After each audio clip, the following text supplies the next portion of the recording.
Because famously, this was what that scene with President Xi and Trudeau was about. Was about this story about China infiltrating the Canadian government. And then Xi admonished Trudeau publicly, as we talked about with VJ, for like leaking information about their talks about it. And then Trudeau immediately denied it afterwards, that it had been going on, which just adds to the fuel. It's amazing that, it adds to the fuel of these conspiracy theories about Chinese infiltration of the government. And it's totally amazing, like we were talking about yesterday, as much as folks like Jesse Brown or CanadaLand kind of tried to position themselves in opposition to these like trucker protests.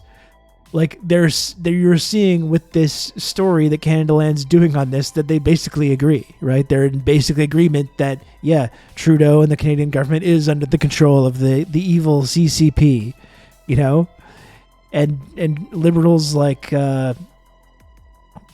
Jesse Brown and CanadaLand kind of talk about how they're these kind of enlightened folks that are so far above and beyond these deranged conspiracy theorists on the right. But you're seeing when it comes to the anti-China stuff that they're in complete agreement that there is this government infiltration that's been going on.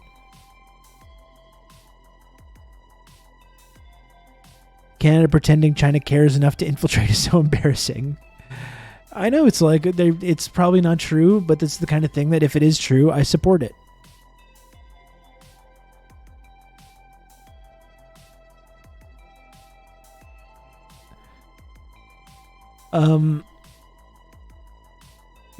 And it's the kind of thing as well where I don't want to speak for Jesse or anyone else, but it's like, we don't talk about, who has a lot of influence over our government? The United States of America.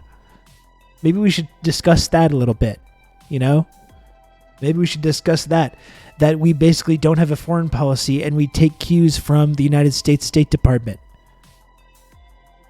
Or the infiltration of our media with these kind of American perspectives. Like maybe we should talk about Israel's influence on the Canadian government. Should we talk about that? Israel now has elected this completely openly fascist government. They're stepping up their pogroms against Palestinian people while we're giving them endless diplomatic cover, talking about our beautiful, wonderful international friendship, unshakable friendship with Israel, while they're murdering kids at a record clip, while we're simultaneously lecturing other countries around the world, including China, about our precious values of human rights. Right? Maybe we should talk about the infiltration that Israel has over the Canadian government. The Chinese state has infiltrated Canadian democracy at all levels. Maybe we can talk about that. Maybe we can talk about the Saudis and their infiltration. They threatened to do 9/11 to us, and we basically apologized to them. Maybe we should talk about Saudi infiltration of our government. We don't want to hear about that, though, I guess. But we do want to know about the devious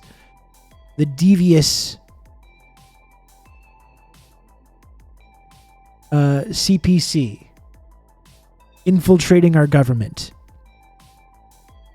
Which, again, if you're a liberal, at a time of like rising xenophobic rhetoric, hate crimes against Asian people, it's probably even better time to be doubling down on these kinds of theories and this kind of fear-mongering about China's infiltration of our government.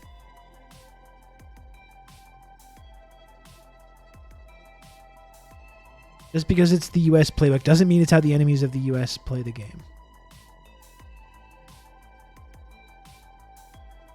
Yeah, I mean, that's right. We don't need to, just because that's exactly how America treats other countries around the world, we often project our own values and our own views onto these other countries and suggest that they have the same goals or they're engaging in the same kind of behavior that we do. Or we can talk about Canada. We're talking about the Chinese state infiltrating Canadian democracy. What about all the democracies that the Canadian government has infiltrated in Africa and Latin America? Canada was a key member of the Lima Group, where we decided that democratic elections in Venezuela just didn't count. And we were part of a global effort to just pronounce some fucking guy Juan Guaido as president of Venezuela, who has no backing and no legitimacy. Do we want to talk about that?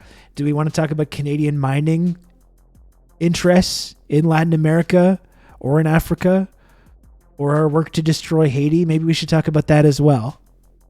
No, let's focus on this. Let's focus on this devious Chinese threat.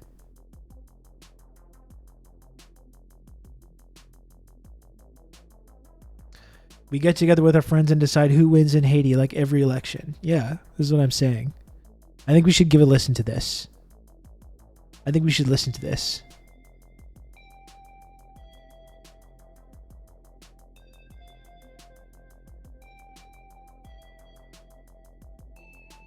Can I get your francophone thoughts on what's going on in Haiti? Have you seen the Al Jazeera and Sky News interviews with the gang leader known as Barbecue? No, I haven't. I'm not really francophone, Matron's Malicious, so I don't know if I have that much more input than anyone else is going to have. But, I mean, Haiti has been a, imperialist playground now for generations, ever since the Haitian Revolution. And it's just this nonstop process of the Canadian government, along with its imperialist allies, meddling in the affairs of Haiti. We saw during Hillary Clinton's time in the State Department, when they wanted to raise their extremely low minimum wage by a few fucking cents an hour, how he helped overthrow the government then. And the more information in the media and the more news stories we're seeing about these Haitian gangs and the dangerous levels of violence with these Haitian gangs is just an indication that we're planning on continuing that infiltration. We're continuing that imperialist process, and we don't have any intention of stopping our meddling in this country. And all the stuff talking about the gang activity is and ignoring all the legitimate protest, anti-Western protests that's been going on there for many years as well, is just an indication that they're ramping up the exact same behavior. Is Canada not involved in the Xinjiang East Turkestan shit? Well, I mean, our government, not even the Liberal government, but the NDP and the Conservatives teamed up in our parliament to formally accuse China of committing genocide. So yeah, we're implicated in that. At the very bare minimum, we're implicated in propagating that theory that there's this genocide going on. And again, not even our liberal ruling class, but our Social Democratic Party and our Reactionary Party came together on this.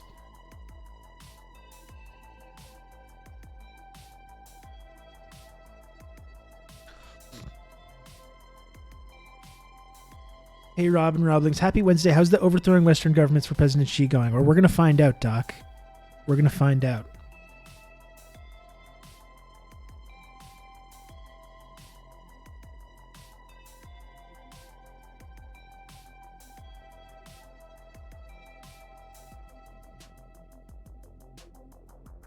We are going to find out. We're going to get to the bottom of this.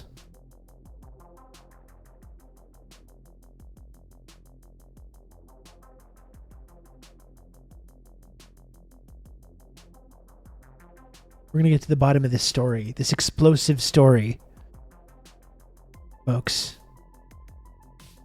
President Xi, if you're reading this, do it. Please. Someone's going to, obviously we're not going to build a high-speed rail system on our own. That's clear enough.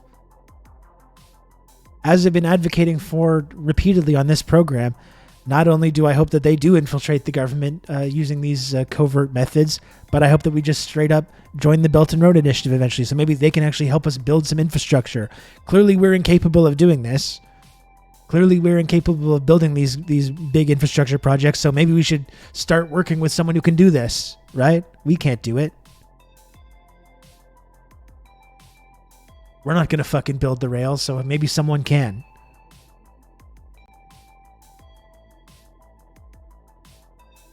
Country has a problem with poverty, just say it has a gang problem and you don't have to help them. Yeah, and in fact, you can overthrow the government and institute a military dictatorship.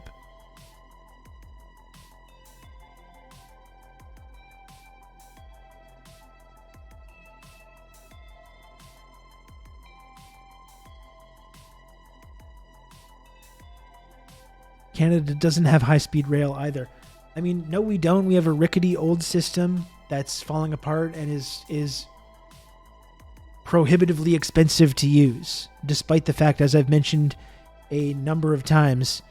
Of course, it would be easier than the U.S. As I keep mentioning, like 45% of the population of this country lives in a straight line, essentially, between Quebec City and Windsor, Ontario. Like, that's all. That would be a rail project between these two places, a subsidized, affordable, high-speed rail project between these two locations would serve 45% of this country. Would make a huge difference in getting cars off the road, lowering emissions, which we claim to care about. We claim to have to prioritize this. The Liberals are saying by 2035 there are going to be no more new gas-powered cars sold. It's going to be all EVs and zero-emissions vehicles. They claim to care about that as an actual result, lowering emissions. Well, that's one thing that would do it. Creating this high-speed rail line that services 45% of our population. Here's the amazing thing as well.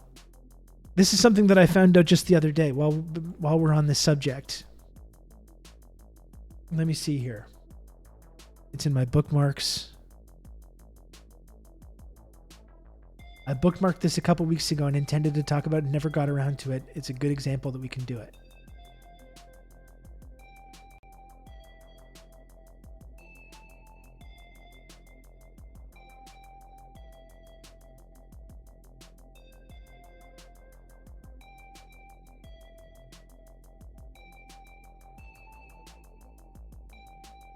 Just one sec.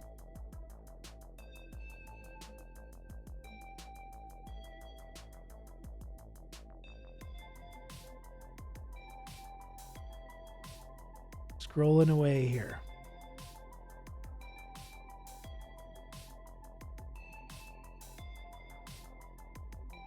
I'm sure I still have this, and you're going to be so thankful.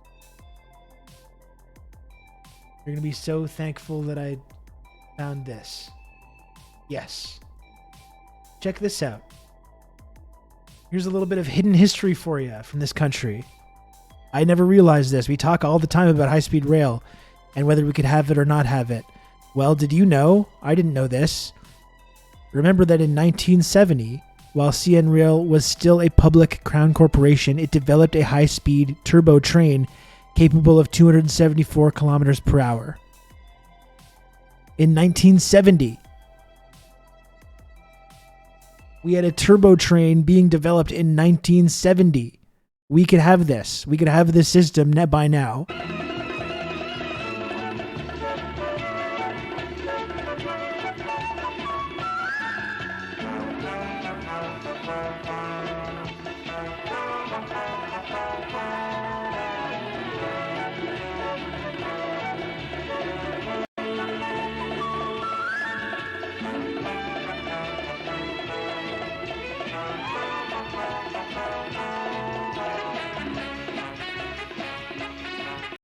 Why is this frozen?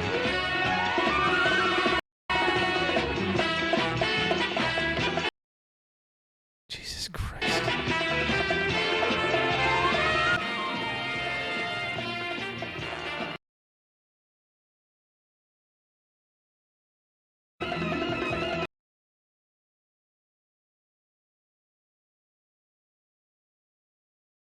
We had a turbo train, folks.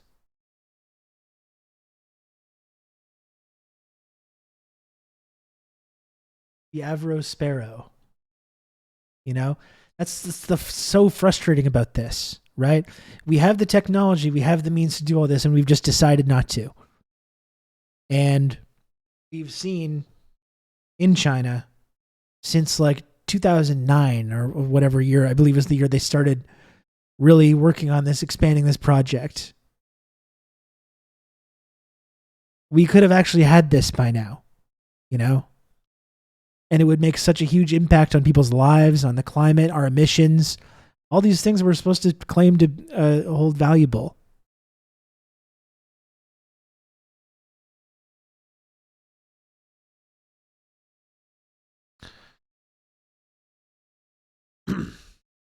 Turbo train was in operation for 14 years. Even though it didn't have enough rail to reach top speed, it was still way faster than any of your rail train today. Yeah, I think that's the frustrating thing, is that we just, even if it wasn't perfect in when it was being invented, when it came out. We do have the means to have this technology. If we had just taken the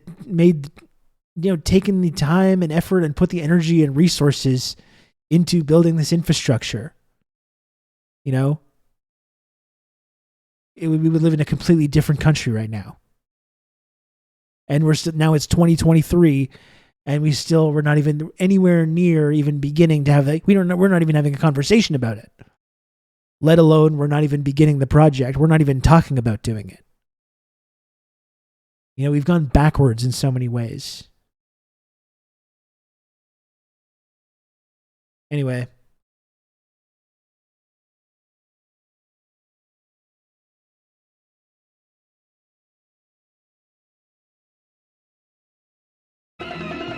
I think we better dive into this explosive story, friends.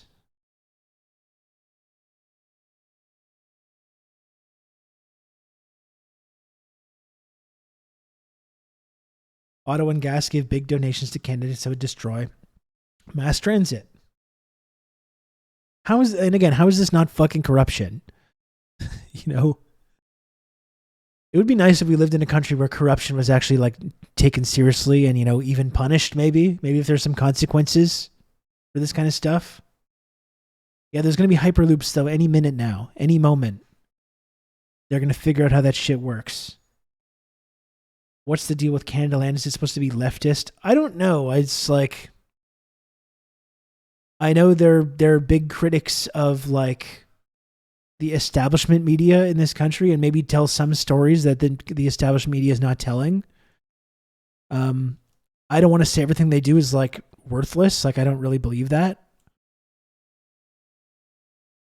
I know they tried to do that show Oppo, which they pitched as being a Chapo Trap House thing, but it's it was with Justin Ling.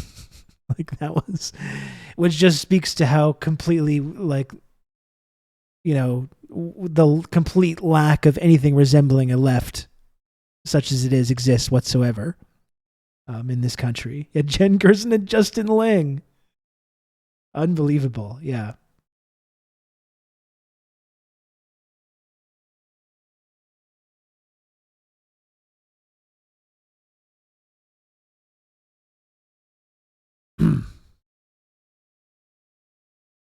Anyway, we're going to check out this explosive story, folks.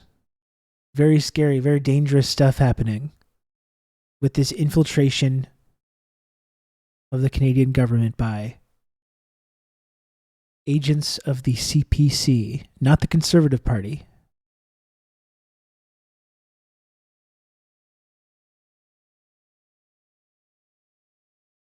They got a lot of flack for covering the Wii scandal. Yeah, they've definitely done some decent journalism. I don't think I wouldn't deny that. But I also wouldn't call them leftist. Or if they want to call them leftist, then it's really revealing that how meaningless that term really is. Jen Gerson, the pundit that advocated for troops on the ground in Venezuela, is part of the Canadian Chapo. Yeah, that's right. Yeah, that's correct. This sounds like something honking truckers would say. What is this about? Well, that's what I mean. It's people like Jesse Brown and folks that listen to CanadaLand would say, no, of course I don't support these trucking convoy right-wing protests. Of course not. But as we see with this piece, ultimately they believe the same thing. They believe different variations of the same thing, which is that there's been some infiltration of the Canadian government by the Chinese Communist Party. And to what end? I don't know. We're going to see. We're going to see as we listen to this story. As the Chinese state has infiltrated Canadian democracy at all levels, according to a bombshell report from investigative reporter Sam Cooper of Global News. But Prime Minister Justin Trudeau has issued a stern denial, throwing cold water on the story, who's telling the truth, and exactly what is Beijing up to in Canada. Sam Cooper explains his work. Yeah, this was, of course, Trudeau after she called him out and admonished him. It made him look like a dumb child. Leftist is just a nice way of saying trot. Yeah, that's right.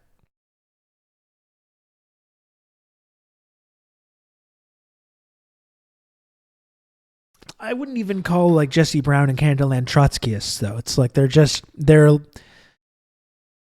like progressive liberals, I guess, is what I would say. Like I don't even think they get to the level of being trots.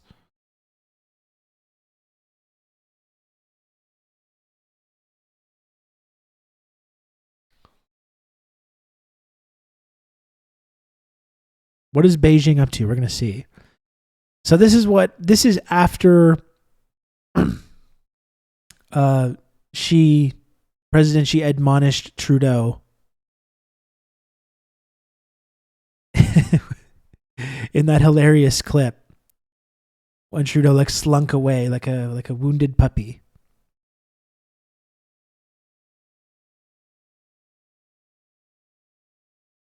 They'd clutch their pearls at Stalin, Grandpa. Yes, they would. Yes, they would. I identify as a leftist because I can't make my mind up about theory. I think you got to join us, Lexi. You got to join us. You don't have to be a Marxist-Leninist, but I think, like me, you should at least be a Marxist-Leninist sympathizer, a fellow traveler.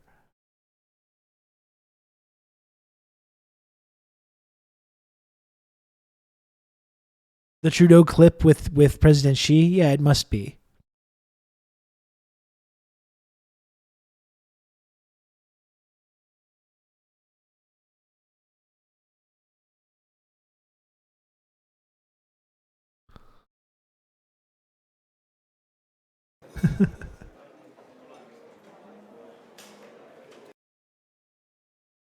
Wait, just hold on just one sec.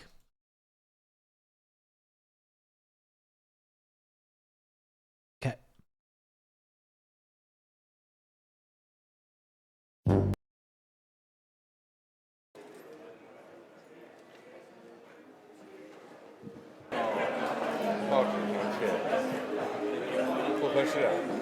Everything we discuss is then leaked to the paper. That's not appropriate.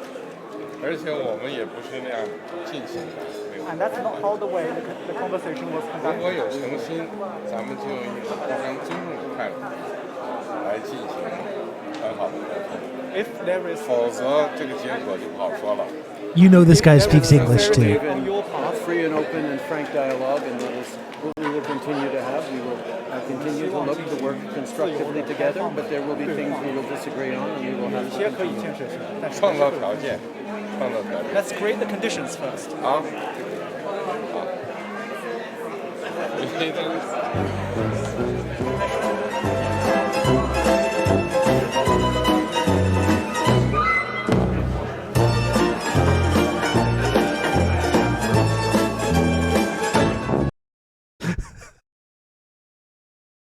We saw Here's a video his today follow-up. of you having an exchange with Xi Jinping, and President Xi seemed to be very upset.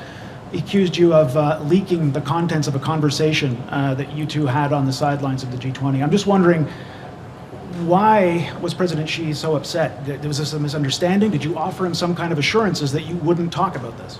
It's just, you do really do. Like I talked about this with BJ the other day, though, but it really is the height of like that colonial mentality, right? VJ talks about that a lot. And you have Justin Trudeau saying like, well, we always believe in having firm, respectful disagreements and dialogue, whatever. And just like what on in how are these two on the same kind of level in any way? Like I was pointing out, there's more people in the Chinese Communist Party by many times more people than live in this actual country. And Justin Trudeau is still thinking he can kind of like, he's on the same level as a world leader like President Xi, or acting like he can kind of like engage in this kind of petty bullshit, leaking these stories to the press and stuff. You know, it's just arrogance. And you can see when Justin Trudeau's talking, she's like,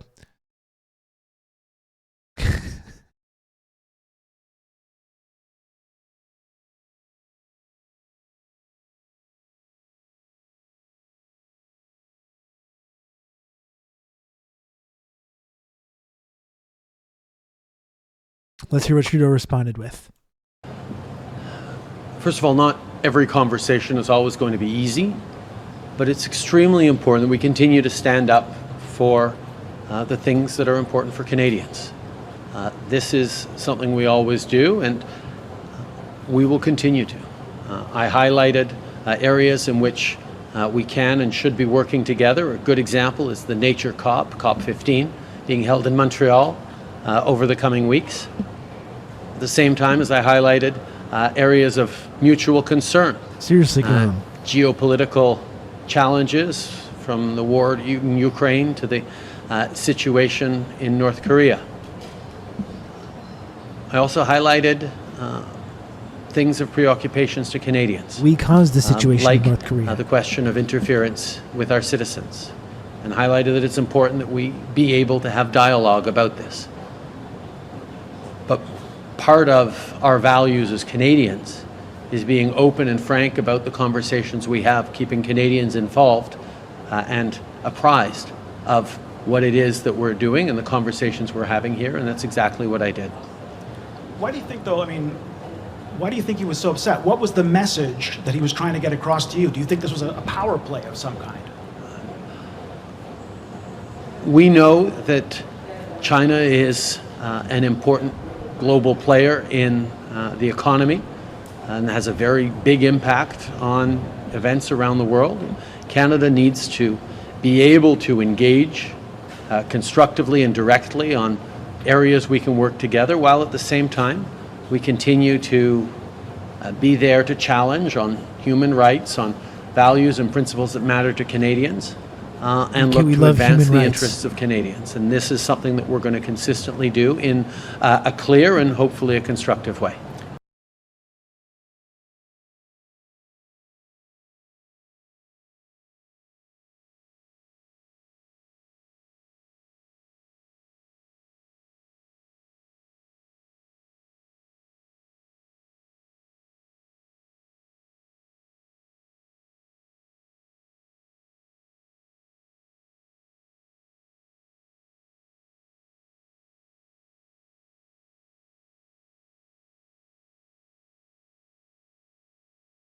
I'm trying to look for the moment. This where he denied when he said this in Tunisia. The government hasn't identified the candidates publicly because they don't know who they are. He only learned of the specific allegation from the media. He said, "Let me be clear. I do not have any information, nor have I been briefed on any federal candidates receiving any money from China." That's what he said. So now maybe we should take a look at this. 时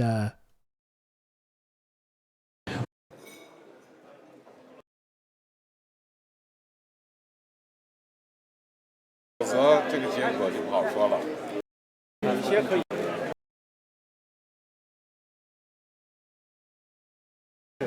创造。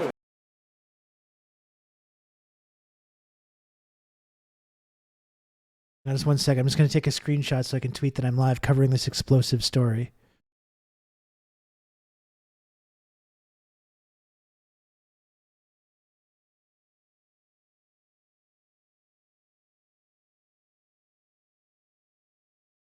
No, that's not good.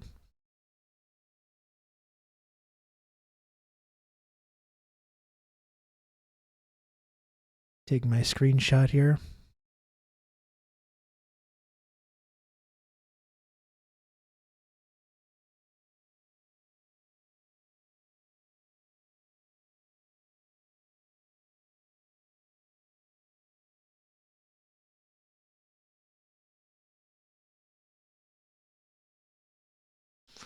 So what the fuck happened here? This is what we're going to get to the bottom of. We got these press reports about interference in elections. Then Trudeau echoed the point and then denied the point. That's right. He echoed the point and then denied the point once this moment happened.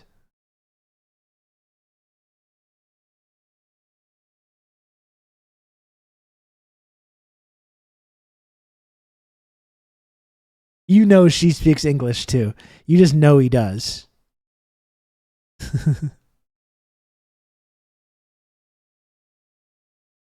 I think this is actually a better thing to have on the screen.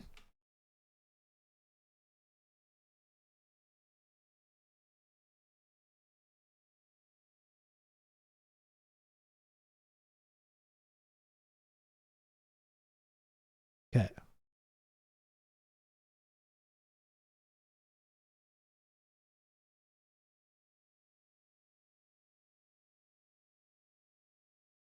That's face is gonna have to do. It's not a total pog face, but it'll have to do.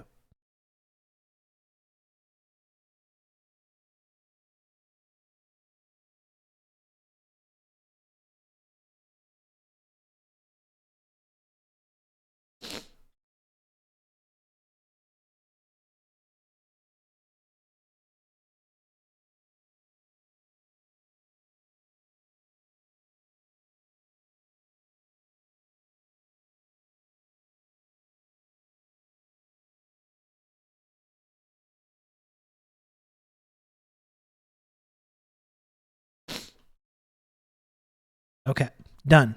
Okay, that's done. I tweeted. Let's now dig into this story. We're going to get to the bottom of this. Okay? We're going to get to the bottom of this. Here's the CANADALAND episode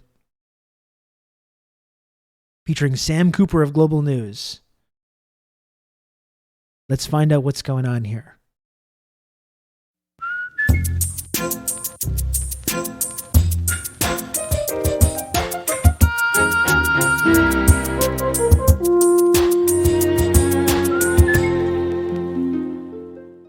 The news broke last November, and you'd kind of think that it would have been a bigger deal. Foreign entities acting covertly to influence and subvert Canadian democracy. Global News has learned that those very things have already been happening here. Oh my with sources God. telling us that Beijing is pulling the strings. Can you sources again, folks, it is explosive, isn't it? It's explosive. Can you imagine a foreign government interfering in Canadian democracy? It's just unthinkable. Subverting Canadian democracy, a foreign government, unbelievable. Really scary stuff. I'm glad that we're focusing on this. Global News that in January of 2022, Canadian intelligence delivered a series of sensitive briefings to warn the Prime Minister and select members of his cabinet that the agency had evidence China was running sophisticated operations, including allegations of placing Chinese agents into the offices of sitting members of parliament and funding a secret network of candidates who ran in the 2019 general election. Who are these? Seriously, like, I know they're not going to name anybody, but who are all these fucking Chinese financed candidates running in Canadian elections? I've literally not heard one. Yeah, Canadian intelligence said this as we looked in when we covered this story at the time. All of this story in Global News is just based on like intelligence sources said. Like, that's zero evidence was ever presented about it. It's literally just like, here's what CSIS is saying about this.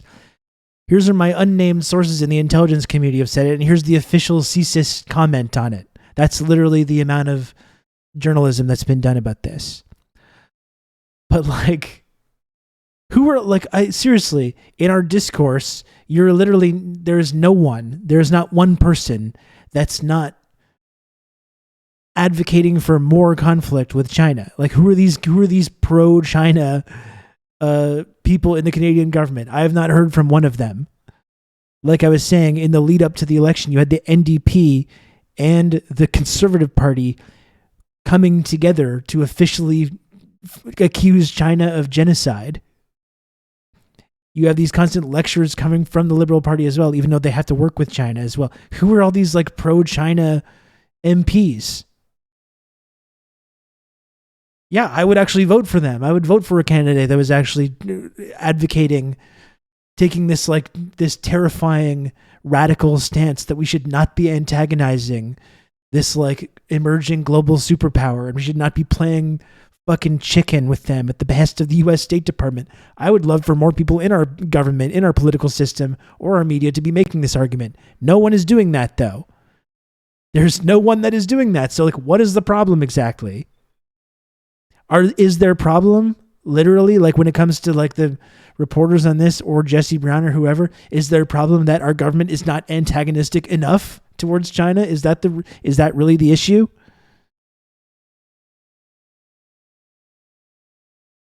Let's hear more of this explosive story. At least 11 candidates in total. Global news sources said the network includes members of both the Liberal and Conservative parties, some with witting ties to the Chinese Communist Party. 11 candidates in our federal elections secretly funded by the Chinese government? Politicians in both of our biggest parties? Oh my God. All right, well, who are they? Did any of them win? Did they know that they had been infiltrated? And what did the Prime Minister do when he was briefed about it? Yeah, you would think that this would have been a bit of a bigger deal. And you'd think that maybe this story would have legs, follow-up stories, demands for answers. Why doesn't it have legs? Why are no follow-ups? Is the media, have they gotten to the media as well? Is that the problem? Why haven't there been any follow-ups on this?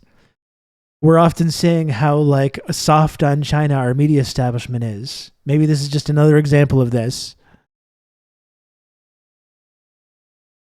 I fear this will be too cringe to listen to in its entirety, but we must do it.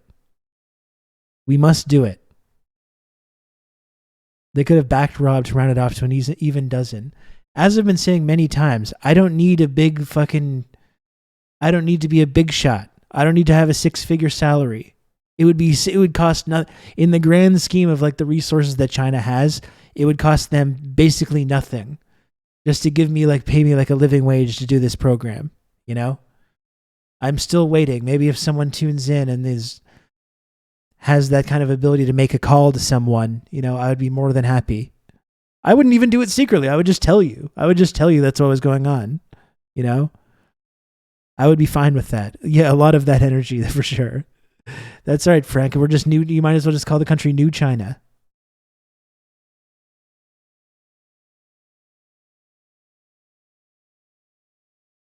I would defect for one high-speed rail line.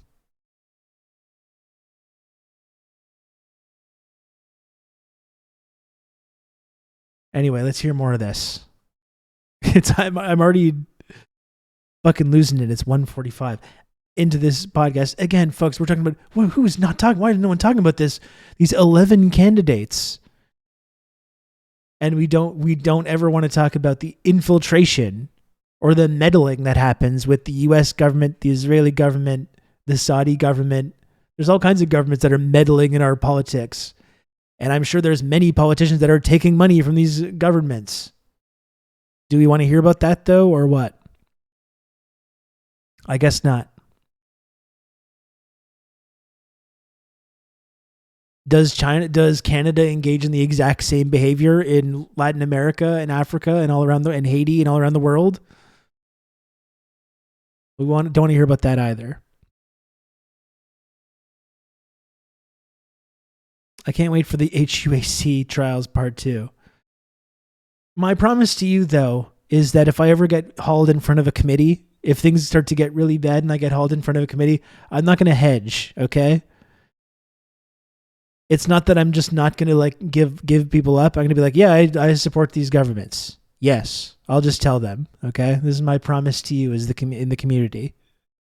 I'm not going to be coy about this if they ever haul me in front of the Un-Canadian Activities Committee. Like one of those little A1 snack trucks. That would be nice as well. Just have that in your apartment or whatever. Mr. Russo, I'm Mr. Chen from the Chinese Propaganda Department. We appreciate your content and would like to have you on board. Please sign up here. Yeah, I know what the address is now, M. Leash. Fool me once, shame on you. Fool me I can't get fooled again, as they say, as the saying goes. Let's hear more of this. Answers to those questions. Well, it's been almost 3 months since that news broke. And dropped. The story has kind of died. Oh my. Because Justin Trudeau kind of killed it. I have asked my officials to examine these media reports, but let me be clear. I do not have any information, nor have I been briefed, on any federal candidates receiving any money. He's got the from red China. dot. And that was that. The red dot on him the whole time. While Either he's giving that Trudeau was statement. lying, or the Global News reporter who broke that story, Sam Cooper, had it all wrong. We looked at the Global News story. We can do it again. All this guy's sources are just people. It's just CSIS. That's his sources. His sources because as we've talked about many times, people that do this kind of foreign policy reporting in Canada, the way that they do carry out their journalism is that they go to these little security conferences and they write down what all the CSIS guys and the national security guys say, and they write it down, and then they go type up the things that they say and put it in their little newspapers. And that's their journalism. That's their reporting. By the way, thank you, GMO Radio, for the gifted sub 5 minutes ago. Thank you for that, GMO Radio. I appreciate it. He copy-pasted CSIS reports. How could he be wrong? We looked at this piece like when it came out. Anyway, let's hear more. Sam Cooper joins me in a moment. Wait for it.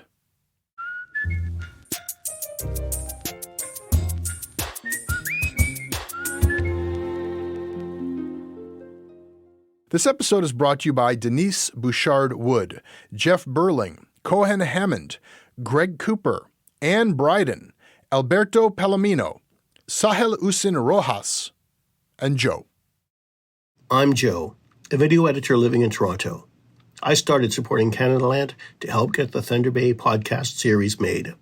As someone who grew up in Northwestern Ontario, it was interesting and wild to hear what the crazy show that Thunder Bay can be. Shortcuts is my go-to look into Canadian media, but Wag the Dug and Commons Dynasties Stefan Bandera's nephew's anonymous sources say Canada is now China. Especially on New Brunswick. That's right. Sam, who were the 11 candidates in the 2019 federal election whose campaigns were allegedly secretly funded by the Chinese government? My latest reporting is it's at least 11 candidates in the Greater Toronto area only that were allegedly funded by a network run out of the Toronto Chinese Consulate. This is a piece-by-piece investigation. It's based on years of my work and sourcing, reviews of documents that continue to come to light through leaks from people that are very concerned with Canada's national security and lack of protections against foreign interference. We're very concerned about this. From China, most specifically and threateningly, but also countries including Russia, Iran, North Korea, and some countries that people would consider allies. I'm not quite ready to name those other countries.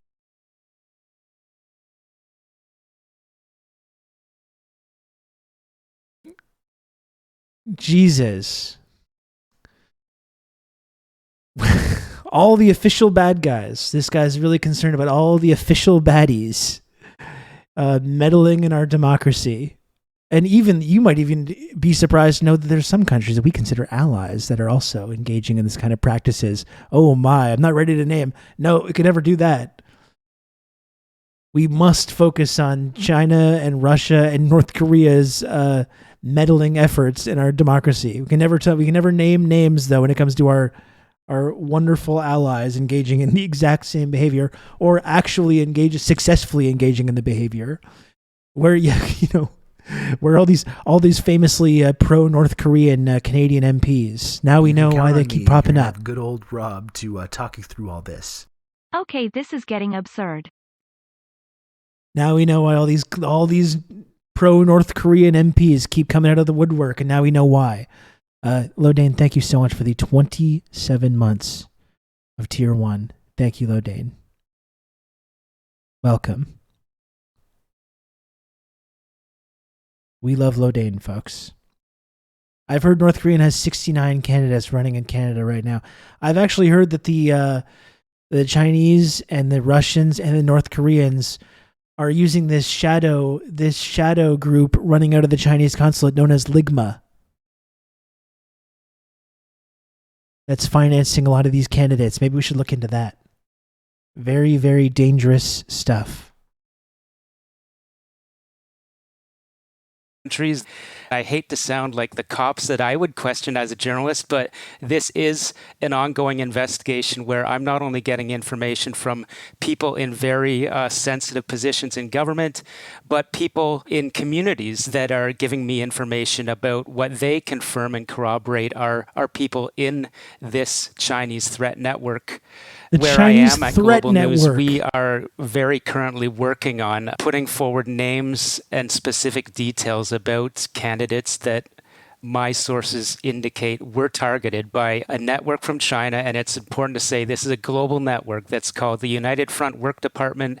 And my reporting is about how intelligence agencies in the West say that this global influence arm of the Chinese Communist Party is increasingly seeking to infiltrate democracies. Our intelligence agencies are saying it, folks. He gives up the game right there, right? We looked into this actual piece when it came out. We know that's where it's coming from. This is what these intelligence guys are saying. Yeah, we know they're saying it. Do we know that sometimes these people are not honest, though? Are we aware of that? Do we know that sometimes these intelligence agency guys have like an ideological purpose in planting stories in the press? Remember when we look at those Jim Stockwell videos, he talks about this complicated process of like planting stories in the foreign press and like this kind of complicated process of laundering these stories until they get to mainstream media. Now you just have fucking saps like this just calling up CSIS and they're like, yeah, here's what's going on. And they go and report it in the newspaper about the devious Chinese threat network infiltrating our government, influencing our politics. I would like to have Ian Goodrum on. That would be great. I don't know if you ever saw him. I think it was before your time in the community, Johnny, but I interviewed Carl Jha a couple months ago. That was fantastic as well. He should come back also. You fail to realize that they're the good guys in China are the bad guys, though. So, yeah, that's right. Yeah, true. These Chinese agents should start subverting Canadian democracy by smashing the SS monuments. Well, maybe they're the ones that behind that hate crime, the hate crime of spray painting Nazi monument on the monument to the Waffen SS division.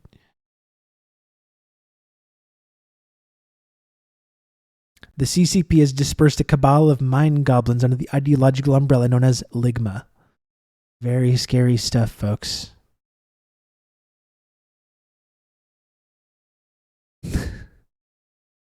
Jesus Christ. We should just play the JFK music behind this. This is not just Toronto. It's not just the federal government. It's all levels of government in Canada. I need to bear down on this for a bit because it's an explosive report, okay? 11 people running to be members of parliament allegedly have their campaigns infiltrated by the Chinese consulate who want these candidates to win. We don't know who they are. We don't know which of these candidates won. Can I ask you that if you're not willing to or able to share the names? Did any of these candidates win? Are they currently members of parliament? The information that I've reported so far is that the network includes liberals and conservatives. And you need to watch my wording very carefully. The network is not only people that have successfully or attempted to run in the 2019 election. My sourcing information, which ultimately stems from federal intelligence documents and then interviews with sources with awareness of the underlying CSIS investigations that inform these federal documents. The information is that members of the network include staff working for campaigns, staff working in the offices of elected officials. Yeah, I'm playing the music. Politicians at various levels Are the of candidates government. in the room with you right now? Community leaders who, on the surface, would look like leaders of grassroots community associations, but are in fact tasked by the consulate I need to watch my wording very involved, to be carefully. proxies. Is what I say when I'm also cosplaying as an investigative reporter. Yeah. You never know who's listening. They could be listening to us right now. They don't want us talking about this. The devious Chinese threat network doesn't want us talking about this explosive story, Jesse. In funding of campaigns and in offering, community support, offering endorsements, offering media. So I'm not ready to report on exactly who is allegedly so what are we doing involved here? in the network that was targeted, or So if what are we they doing were here, elected. then? But I can promise you and your listeners that I'm working very currently on reporting those facts. So it's not just alleged that money made its way into the campaigns, but that actual staffers of the campaigns are working for Beijing. The staffers? Yes, the information is that federal candidates were targeted by Beijing to take the positions that the Chinese Communist Party would favor. And so the logistical, the funding, the real covert question, isn't it? support Why? through community groups and benefits? through, quote, co-opted staff is a means to infiltrate these campaigns and to influence Canada's parliamentarians. And so that's how it works. Sam, I know that there are always very carefully considered reasons as to why reporters can share certain information and can't share other information. And I know that you'd probably like nothing better than to actually name names here and give us a complete picture. It's not simply that I'm actually these scared candidates right now. had their campaigns infiltrated with money from the Chinese consulate, but it sounded at one point like you were saying like politicians themselves are compromised, in that the politicians themselves are aware that they are in some way working for Beijing. Is that what you intended to say, that we have elected officials in Canada who are cognizantly, knowingly working for foreign interests? Just focusing on what I've reported, the 11 candidates running in 2019 were targeted by the Toronto Consulate Network. So that's the Chinese Communist Party foreign influence arm. Some, we're talking about documents, some are, according to CSIS investigations, wittingly part of this Chinese influence effort. That is, yes, they know. And some would not be aware that they are being targeted by compromised individuals that are working for Beijing. Again, this is all with the ultimate objective. Here's a quote: subtle but effective foreign interference in the Greater Toronto Area. If CSIS says it's subtle but effective, then you can take from that someone in Canadian intelligence at senior levels has said that China's interference networks targeting Canadian parliamentarians are effective, have been effective. Not CSIS only said that, so. but they're predicted to What, you're not be gonna more believe persistent CSIS? and pervasive in future elections. We'll get to the future elections in a bit, but I'm still staggered by the implication of what you've reported. Like some time ago, when did your report about these 11 campaigns come out? The first report was November 7th, and then further documentation on this Greater Toronto Area network was filed in a parliamentary hearing that resulted from my November 7th report. So that led to more reporting, more granular reporting by myself a few days prior to Christmas. And you and your listeners can infer, as I said, I'm working very actively on That was further me doing the reports scary that will music, dig Dimitri. deeper with more granular detail right now. Okay, investigative reporting can take a lot of time, but you dropped a bombshell in November that our democracy has been compromised at the federal level, and that potentially there's like elected leaders governing right now who are under some kind of sway from a foreign government. What I want to know is, I can't believe, as soon as that unbelievable, the idea that a foreign government might have influence on our government. Oh my goodness. This is explosive, folks. I've never even considered this. Have we asked our superiors in the U.S. State Department what they think about this? We need to get them to help protect us. We need to get the U.S. involved in this. In our democracy, our truly representative, fucking wonderful democracy.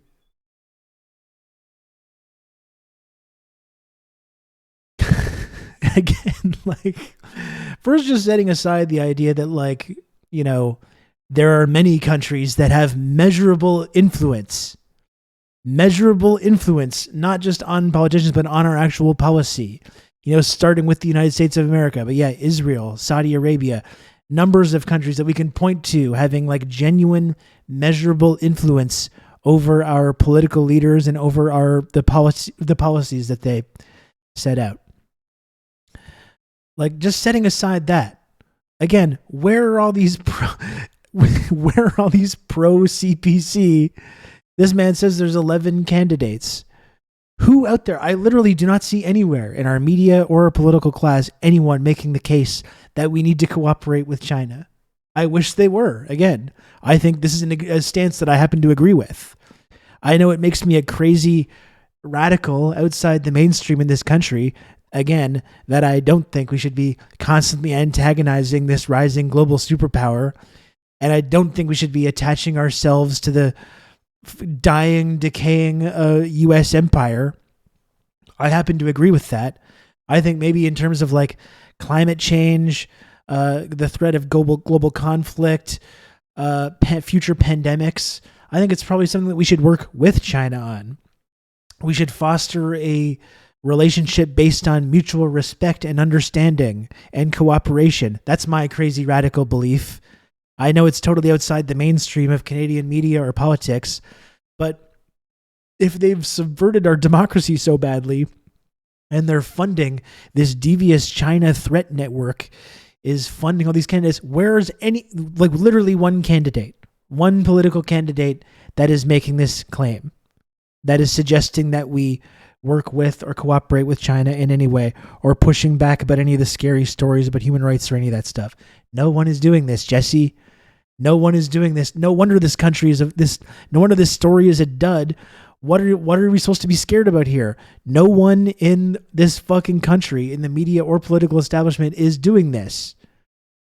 So like, what is the difference? What is the fundamental difference? Whether these 11 candidates are actually on the take from the CPC in the first place, which, as far as how it's been described so far, just sounds like hearsay coming from our intelligence agencies so far. That's what it sounds like to me, with no actual evidence. Every time actual evidence is discussed, this guy has this cagey, I can't possibly give away the sources of my in-depth reporting on this. There's no fucking evidence other than what the CSIS is saying, what our intelligence community is saying about this. And like, where is anyone in this country with any kind of a media or political platform arguing that we tone down on the escalating, conflicting kind of rhetoric with China, or we tone down on the accusations of human rights violations, or we encourage this environment of like cooperation and understanding? No one's doing that. No one is doing that. So what exactly is the problem here? What is the problem? The country doing this tar sands project should learn from the country doing an absolute majority of global photovoltaic installations. Yeah, total lunacy. And again, talking about other countries interfering in our politics, the tar sands is a great example. Who are all these companies that are profiting from the endless resource extraction projects in this country, in the tar sands? Is it Canadian companies? Is it Canadian communities? Who is profiting from the tar sands? Who is profiting from these pipeline projects? These endless pipeline projects. You know, it's not Canadian. It's not the Canadian government. It's U.S. corporations. It's Saudi Arabia. I even think you could make a case that China is one of the countries that's profiting from these pipeline projects. I think there are Chinese oil companies that are involved in that. Maybe we could have that discussion, but we're not even doing that. We're not even talking about that. But the Ligma Group, is the implication just that Trudeau is a communist stooge or something? This painfully stupid shit. I mean, it kind of is when they're saying like, it mysteriously went away. This story mysteriously went away and Trudeau denied it. Like that is the implication, right? When they're not spelling it out. They're not making any accusations, but they're saying who's Trudeau really working for here? What is this about?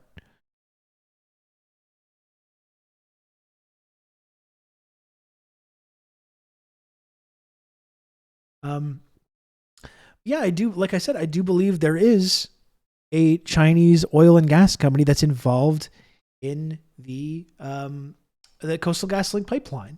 You know, if we wanted to talk about Chinese influence in our government or our culture, maybe we could talk about that. But that's not what this story is about, and it's certainly not just China doing that. Again, it's predominantly U.S. based corporations, oil and gas corporations, Exxon, etc., that are involved in exploiting our natural resources like this.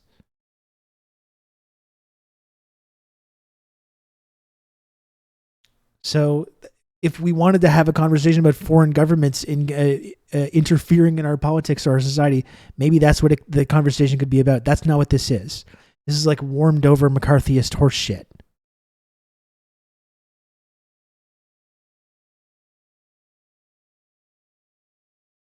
Comes out, why are we all waiting for you? There's a finite list of possible MPs. Wouldn't this be motivating every journalist on this beat, covering Ottawa, covering foreign affairs, covering China, to be trying to figure out who CSIS has on their list of compromised candidates? Like, shouldn't this be an all-hands-on-deck situation? That's a great question. I mean, I can say that I know that there are senior reporters trying to chase things down, and I agree with you fully. It's a file of great urgency. You know, why people came forward to me, why has the reports, a few very consequential reports, gone out without names on them? Well, there was an urgency to put out that information from my perspective. There was also plans to keep following the logical course of the information we reported and to name names and to get deeper. And that's exactly what we're doing. I think most of your readers probably get it, and you do too, that in the course of very challenging investigations, there are obstacles and hurdles that come into your way. But if you have the weight of public interest behind what you're reporting, you keep going, and you do have a duty to the public to name names. And that's where I'm going. Why aren't others able to, confirm certain aspects? All I can tell you is that I understand that, again, the shit about naming names is literally from right out of McCarthyist language as well, right?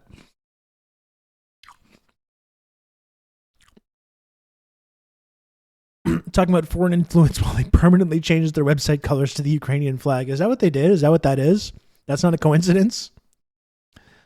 Yeah, maybe we've talked endlessly about the Canadian-Ukrainian connection. Maybe we could talk about that a little bit. When we're talking about foreign governments or societies interfering in our politics. Canada actually just forced China out of all oil and gas extraction as part of a US-led effort to divest from state-controlled extraction companies. Well, there you go. Then what are these fucking guys even complaining about then? The only oil and gas companies that can operate in Canada must be privately owned. Good. See, there we go. Problem solved. Problem solved. Yeah, okay, that's always been their colors. But when we're talking about both Canada's involvement in foreign governments and foreign governments involved in us, Ukraine might be a good place to start as well. But not something that's very interesting to Jesse, I guess. And people that provide information are at risk. There are a lot of considerations and sensitivities around, what I have reported and how it needs to be vetted. It takes a while to get there, but this is only the second or third inning, I believe, in a 9-inning story. And I believe it's a story that is perhaps one of the most important corruption stories in Canadian history. I mean, things can happen very slowly and this is information so trickles out. But then when enough pressure is applied, and often going public, like breaking the news, suddenly things can happen very quickly. And one way that things might have gone quickly, besides other media getting on the story as well, is if opposition parties were to say, this is a very concerning report. We want to know who these MPs are. But then it occurred to me, if each of the parties had candidates affected, then they might not be so quick to demand answers and transparency. Is it the Canadian Lib Q? I mean, it's definitely the Canadian Russia gate starting, right? And I don't doubt in the next election cycles, as the pivot to China comes, they'll be talking more and more in the U.S. About Chinese interference in the electoral process as well. I don't doubt that for a moment. In Canadian history, this is just this is so fucking embarrassing. I have secondhand embarrassment from listening to this. What's up, Squatch? Yeah, we have an opposition party in Canada. I only see one team. That's right. We have one team. The team that works for all these oil and gas companies and old growth logging and the telecoms and the grocery monopolies. And they do their little kayfabe little arguments in our parliament, and they have the social democrat wing and the liberal wing and the conservative wing. And they do their little, whatever the fuck they do down in Ottawa, their little song and dance routine, while the exact same exploitative and genocidal process continues unabated. Maybe we should worry about whether we even have a democracy in the first place. That could be an interesting story that Jesse could cover. Before we start talking about this dangerous threat of Chinese interference in our democracy, maybe we could explore the idea that we don't even live in a fucking democracy in the first place. Maybe that would help. It's weird to see people just stoked to do all the build up to World War II shit again, rounding up undesirables, all of it. We're just on the exact same path. Like there's no getting around that. And people that should know better and should have been able to have the ability to learn from history are just like, yep, this is A-okay to me, and they're perpetuating it knowingly. Fucking bizarre. Canada Health left $11 billion unspent last year in the middle of a whole ass plague. That seems like a big corruption story. Yeah, or in Ontario, in Ontario that's now being privatized. I don't know if you're referring to the same thing, Carrier Wave, with Doug Ford. Like literally underspending federal funds during a pandemic and then privatizing the healthcare system when it inevitably fucking gets pushed to the brink of collapse. Maybe we could talk about that story, right? Who are the companies that are going to benefit from the privatization of Canadian healthcare? Is it Chinese companies? Somehow I doubt it. Somehow I doubt it that they're going to be the ones benefiting from that process. No, this is... Okay, thanks, Carrie Wave, for clarifying. This is federal on top of Dofo's shit.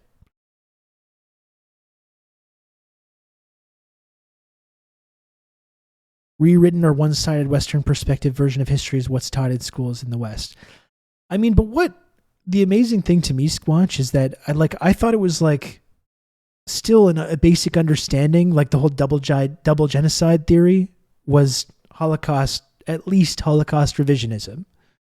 I thought like up until quite recently, propagating double genocide theory about this USSR and the Nazis was like an accepted, understood form of Holocaust revisionism. And now it's just like reality. Now it's just completely bipartisan, accepted reality across the political spectrum, from the most extreme reactionaries to like our social democrat and anarchist friends. Really strange to me. Really strange to me that still, and that this Russia-Ukraine conflict has been the major escalator of that. This idea of double genocide theory has just become accepted fact. This totally revisionist version of history.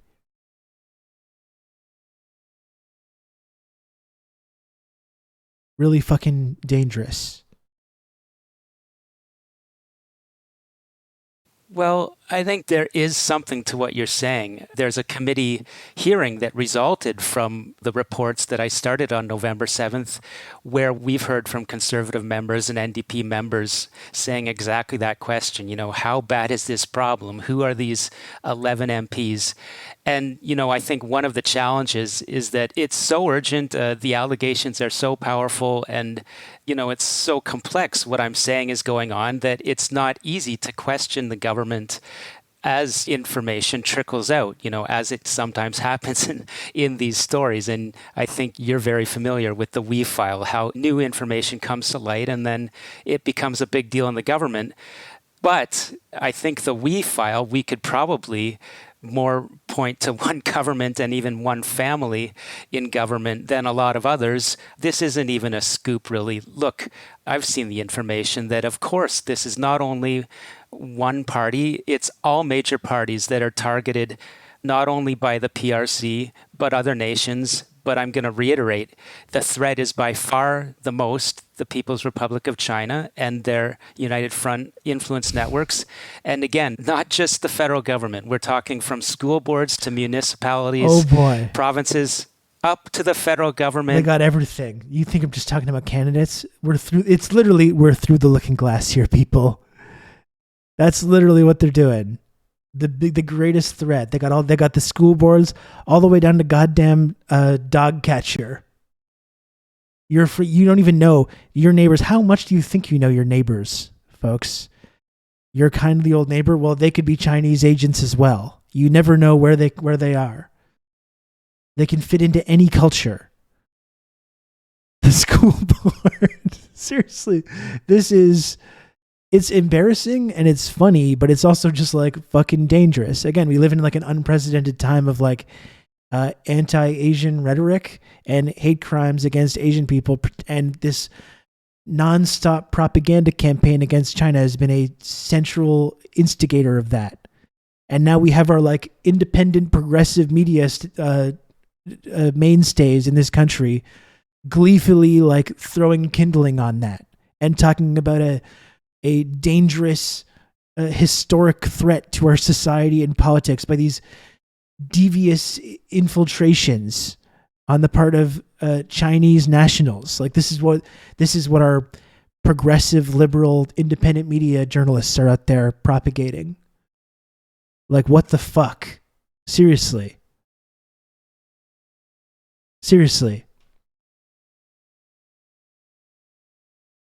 You know? And as I keep saying, like they're fear-mongering about this, but I'm going to continue holding this viewpoint that it should not be an extremist radical position to say we need to be working with the Chinese government and not deliberately, constantly antagonizing them. We need to have a spirit of cooperation and understanding and friendship, similar to how we did in the early 90s when we made that movie with Donald Sutherland about Bethune, which we've talked about before. This is when we had like an actual like bilateral relationship forming with China. And like, why can't we just, there's literally no one in our media space or politics suggesting that we even just go back to that point when we just treat this emerging global superpower as like a someone that we should be working with and cooperating with. No one is making this argument in this country that I know of, that I'm aware of. No one, not in our media, not even in our independent media. Certainly not in our politics, despite all this scaremongering. Certainly not in our fucking school boards or whatever else they think these devious communist agents are infiltrating. This is just pure it's pure McCarthyism. It's crazy. Ignoring all the measurable ways that are, yes, indeed, our government and our political system has been infiltrated by all kinds of foreign agents, primarily Americans. But Israel is next on the fucking list. You know, the country that's our beautiful ally that's out there, you know, once again, murdering kids at a historic clip right now. Electing openly fascist, genocidal governments that are like encouraging pogroms to take place against Palestinian people, you know, our close ally that we love and respect. And how we've suggested that any criticism of this country or any effort to boycott them is like akin to anti-Semitism. That's how dangerous it is to not even talk about this stuff, but to dare to suggest that there should be some kind of boycott or some kind of system in place to try and hold this like criminal government accountable. And our prime minister talks about it like that's, you're basically a Nazi to want to do that. Maybe we should talk about how they've infiltrated our culture and our society. Maybe we should do that. But no, I don't think we want to do that on CanadaLand.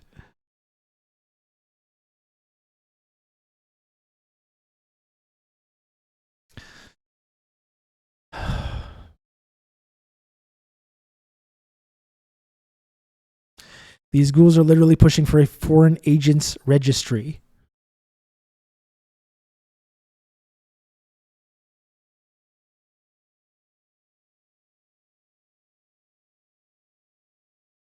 This is from last month. Liberals to consult public on merits of a foreign agent registry.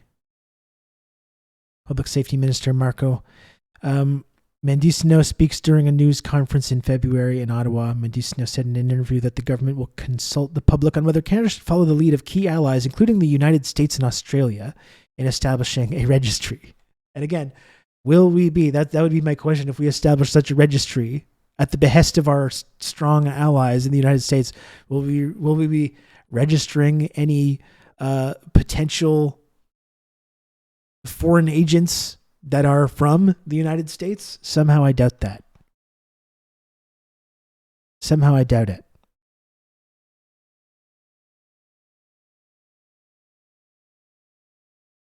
When will this Chinese infiltration discourse become full-on anti-communism and turn against the Canadian left? Well, fortunately for the Canadian left, such as it is, they're all in agreement with the anti-China rhetoric as well. So no problem there. We can look at some of our like as close as we get to mainstream Canadian leftist journalism in this country, even people that I admire and respect very much, but who have completely swallowed all of these stories about this Chinese threat, who are often, advocating for like the balkanization of China, and are constant critics of China, and refuse to accept the possibility that China is indeed engaged in the process of like building socialism right now, using the material means and the specific context applicable to their culture. Like anyone in our left institutions, in the media or academia in this country, are fully on board with this anti-China narrative already.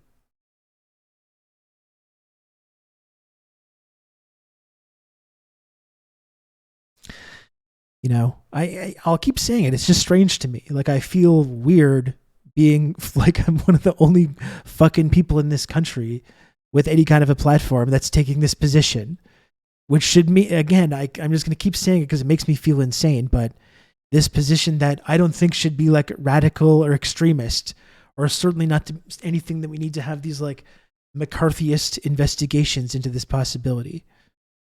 I think what the position that I'm advocating for is a fucking no-brainer. It's the peace position. It's the position that wants to have less conflict and more shared prosperity in this future century. It's frustrating to me that no one else in this country seems to be making the same argument. No one with a platform. And contributing to this McCarthyist campaign is just fucking inexcusable.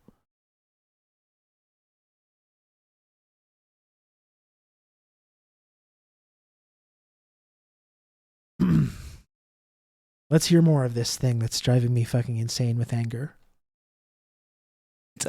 Indigenous bands. I'm telling you, Jesse, the United Front threat networks are about influencing essentially any powerful and influential person, from government, business, academia. The Chinese Communist Party is seeking to get close to people that can influence opinion, policy, and politics in Canada. I need to ask you so much more about that as to like why they're doing this, to what end, and how it's all happening. But I have one last question just about how this story has played out so far, and it's just some things that are troubling me about, I guess, just the lack of pressure and speed with which new revelations, have not been coming forward. Do you think it has anything to do with the Prime Minister himself throwing cold water on your story? Part of what you reported is that Trudeau was briefed about this, and as far as we know, didn't do anything about it. Well, as far as we know, but why? Why? You must ask yourself why. Who benefits from Trudeau just dropping this? It's almost like he's one of them. Oh my God. How weird of China to get friendly with people. And this is another thing, Squatch Drew. Like, isn't what a lot of this is just like basic diplomacy? Do we send diplomats and other people, Canadian nationals around the country, into other countries and communities and advocate for our values and advocate for our vision of democracy and try to make deals for Canadian-based mining companies, etc.?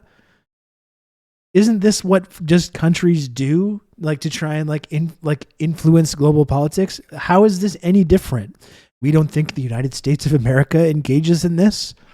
Do we think maybe the United States of America engages in this kind of practice of promoting its government and its viewpoint to other countries? Wow, it's just fascinating to think about. This is what I don't understand. This is what I don't understand. This is basic diplomacy. And which Canada itself engages in all over the fucking world, and which America owns and controls the entire world. That's what imperialism is.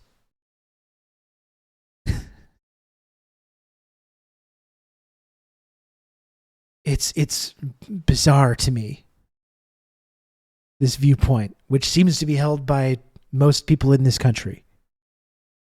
And he refuted that. He denied it. He said no intelligence briefing happened about Chinese funding of candidates.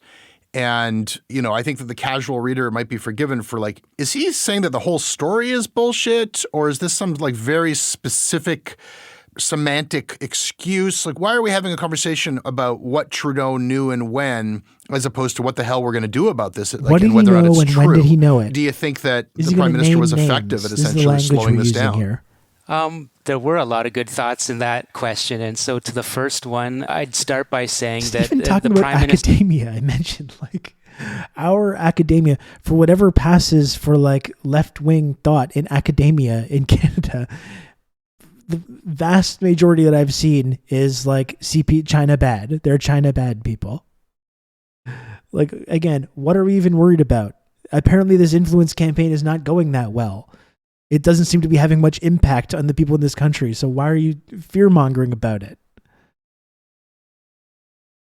Yeah, just imagine if the U.S. funded foreign candidates and governments. It's just unthinkable. Or if fucking Canada did. As I've said, in Venezuela, in Haiti. What's the Lima Group? The Lima Group is just Canada and a bunch of Latin American countries arbitrarily deciding who the president of Venezuela is. And we're fear-mongering about this devious infiltration in the Canadian government and all levels of Canadian society and the school boards and academia. It's just fucking unbelievable. The West wants to spread their propaganda without a diplomatic core via mainstream manipulation and bribery. China just uses the existing legal structures to share their viewpoint. Yeah, and just the idea of even sharing their viewpoint has become so like offensive to these people. Like it's somehow devious or scary for them to be like, hey, here's our perspective of this event that you're slandering us about. Jesus Christ. Response at the end of the day to this threat and to this story that reveals the threat will be the most important of anyone in government, because the Prime Minister and the Prime Minister's office at the end of the day will have the power on whether Canada will. They're implying Trudeau is like a communist Chinese agent. Like that's the implication of what they're saying here. Again, this is our biggest mainstream, our biggest independent, like progressive media establishment that exists. China's assisting with the development of African countries, but that's our region to explore and develop. Yeah, that's right. That's right.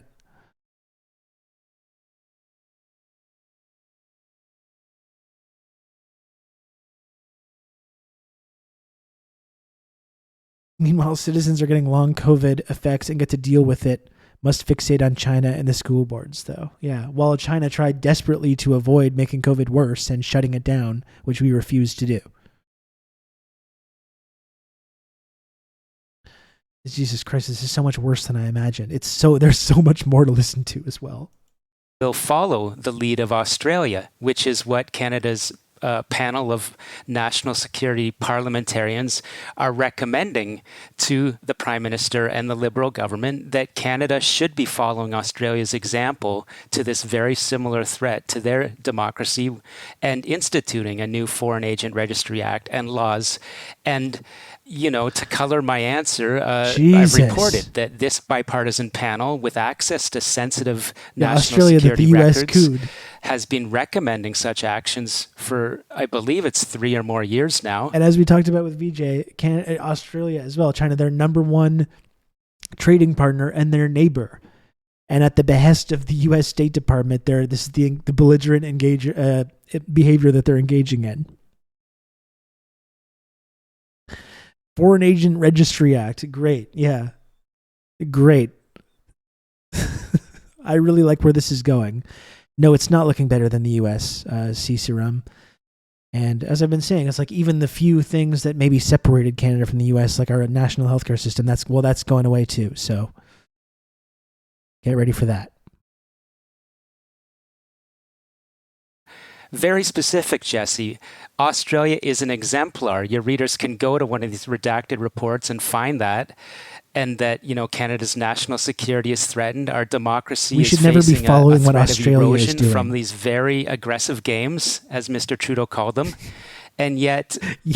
Yes, let's, like Australia, spend billions on U.S. submarines to destroy their biggest trade partner. Brilliant strategy. Yeah, I think we should be following them. Thank you. Thank you to Jesse and Sam for this fucking hard-hitting piece. This is definitely what we should be doing.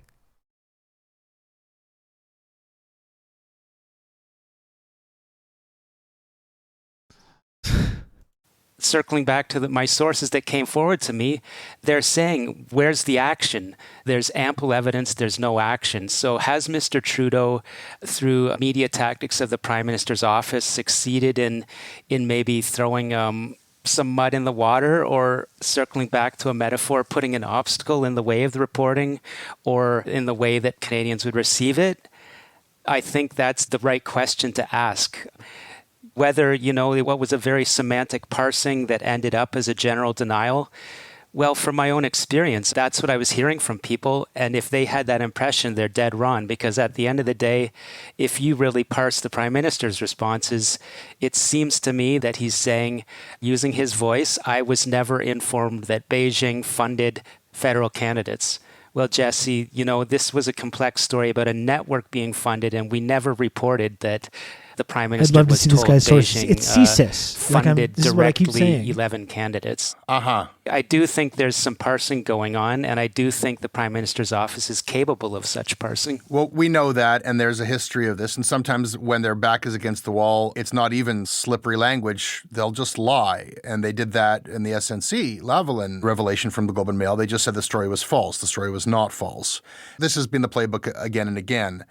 But yeah, it can have the effect of being read as sort of a blanket. There's nothing to see here. The media. So they're accusing Trudeau of lying. And I wonder if that's not. And just saying they're like happened hiding the fact that this infiltration is happening. I think at least some people probably took that away. Serious question. All I can say is that serious question. Anyone that's listening. How is what the theory that they are promoting here? Unless I'm crazy. Jesse, if you end up watching this segment, maybe you can clear this up for me. The theory that you're promoting in here, though, seems to be that Trudeau is somehow that this infiltration into all levels of our society and government is going on. That Trudeau is at least allowing it to happen. You're kind of how is this theory any different from what these Canadian convoy people are promoting? These theories about them, it's all the exact same shit. Trudeau is some devious communist agent working with China to do first the fixation was vaccines. Now they've switched. They've kind of evolved to talk about this digital ID passport and Chinese social credit system and this kind of stuff. How is this any different? Jesse should be working with these convoy types. Clearly, they believe in the same thing about how the government's been infiltrated by communist agents working at the behest of Beijing. So you'd think that they could get together and come together on this and start actually working together and getting some stuff done. Zero daylight between these two theories, which are promoted by these different kind of ideological groups.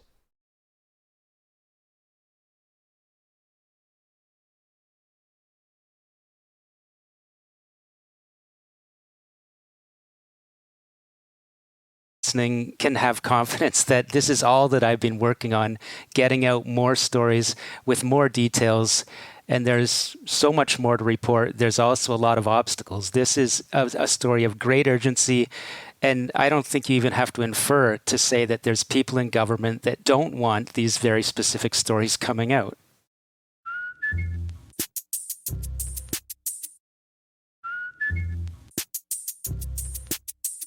All right, now let's talk about what actually is happening. What you've described is the United Front, which we know that this is alive and active around the world. This is Beijing's foreign interference wing, I suppose. You report that they have compromised Canada from school boards to federal elections, and you describe, quote, a growing sense of elite capture and even corruption within the Canadian government. So let me start by asking, why is China doing this? What do they want? What the experts have told me, and I've reported, whether it's in my book or touching on it in these recent reports and other interviews, is that China, at the end of the day, is fully focused on protecting the regime of the Chinese Communist Party. So we're talking about the men at the very top of China, the politicians that rule that country. They're seeking to protect their interests. And the United Front, I think we've got the bandwidth to get a little bit into what's behind it. This is the United Front. You see the big difference too, right? This is how the kind of trick that gets played on us in like Western liberal democracy, where the implication here is that this is bad because all the people at the top of China they're working at the behest of the party and trying to make things better. But because there's this kind of like fake ideological distinction with our ruling class, we pretend that it's somehow different. But like all the people, the elites of Canadian society and American society are, yes, working to continue the status quo that they benefit from and that benefits their country and their society and their business. Like because some of them are private, it's like private interests. We pretend that they're not connected to the state, even though they're deeply implicated in upholding the status quo. Zero difference, except when you look at the actual fucking values of the people that are in the socialists or self-described socialists. There's actually things that you can admire and respect in there, even if you don't think it's being achieved properly.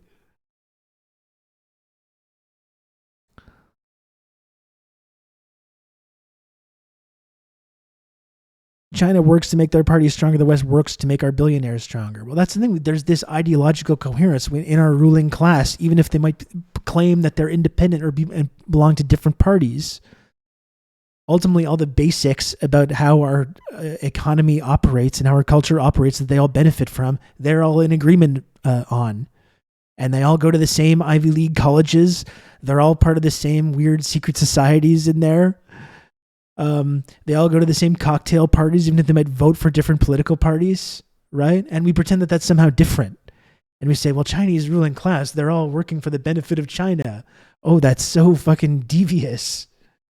While ignoring our own, the way that we engage in literally the exact, or every country engages in the exact same fucking behavior.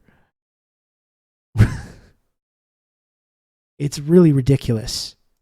This comes from international experts. It comes from the top diplomat from Taiwan in Ottawa. The United Front is a Leninist. Folks, you think it's just the intelligence agencies? The top diplomat of Taiwan is saying this. Did you know that? The top diplomat of Taiwan is saying this. So that pretty much that shows you that it's for sure true.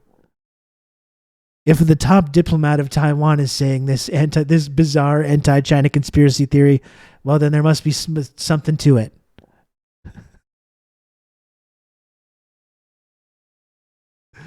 I wonder if the top diplomat in Taiwan has any interactions with the CIA. I wonder, or the U.S. State Department. I wonder if Taiwan's top diplomat is influenced in any way through his or her interactions with the United States intelligence community or government. I wonder. I guess we'll never know.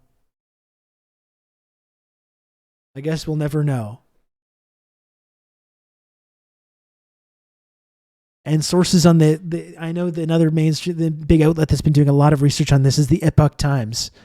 Maybe that's another outlet that Jesse could work with. The Epoch Times has been all over this as well. There's all kinds of Falun Gong members that would happily repeat the same stories. They're all saying the same thing.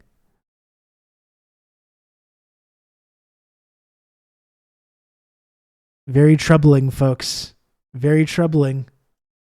political tool that is just like, it's a powerful, what it's called, political warfare. It's about you. So we're talking about the Politburo here, the most powerful men in China have unrolled a strategy for decades where it's about picking out your most powerful enemy and making allyships, becoming allied with the enemies of your enemy until you can get a weight behind your policy. And when you draw in people to become part of your united front, that gives you the power to eradicate your most serious enemy. And then the people within that you've drawn close to you in this Leninist political war tool, it's all about power and protection of the regime. That's the core of it. What was that? Was it a Leninist political war tool? This is incredible. Front, I think we've got the bandwidth to get a little bit into what's behind it. This is the United Front, and this comes from international experts. It comes from the top diplomat from Taiwan in Ottawa. The United Front is a Leninist political tool that is just like, it's a powerful, what it's called, political warfare. It's about you. Imagine. So we're talking about the Politburo here, the most powerful men in China have unrolled a strategy for decades where it's about picking out your most powerful enemy and making allyships, becoming allied with the enemies of your enemy until you can get a weight behind your policy. And when you draw in people to become part of your united front, that gives you the power to eradicate your most serious enemy. And then the people within that you've drawn close to you in this Leninist political war tool, it's all about power and protection of the regime. That's this Leninist political war tool of making creating diplomatic relationships with enemies of your greatest rival, which has only ever happened in this circumstance. This is the only time this has ever happened.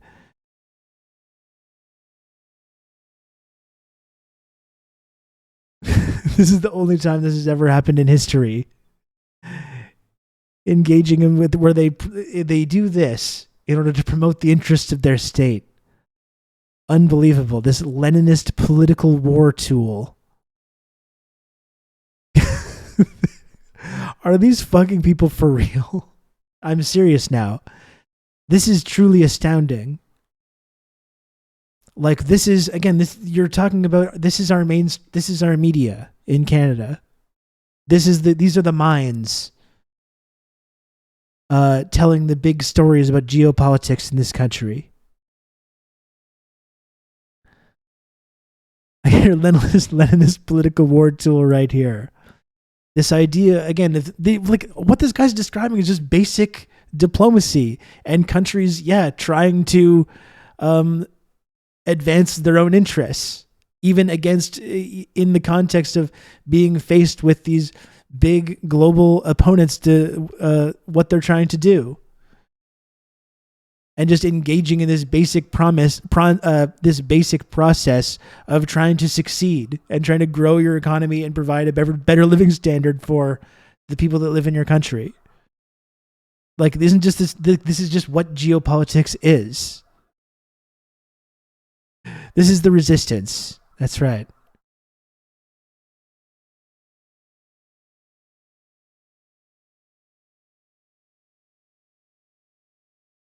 Oh, fuck. And thank you, Pete Cicada. In the system with a global hegemon, this is not any kind of serious analysis. This is the amazing thing. They're describing these basic processes, which in any single thing that they've mentioned, we can look at the US engaging in that exact behavior, both in Canada and around the world, much more belligerently and much more aggressively. And with not just getting 11 political candidates on the payroll, but literally getting millions of people killed in the process, starting proxy wars, funding Contras and death squads all throughout Latin America and Africa, overthrowing governments, invading other countries, bombing hospitals and schools, and weddings and funerals. Like, how is this a serious analysis? I know I must believe that both of these fellows have access to like information about how the United States has engaged with the rest of the world over the last 70 years. It's not hard to find this information. And they're talking about China as if they're the country that invented this kind of concept. And to what's the result? We're talking about 11 candidates. What has actually happened in our government or culture that has benefited them?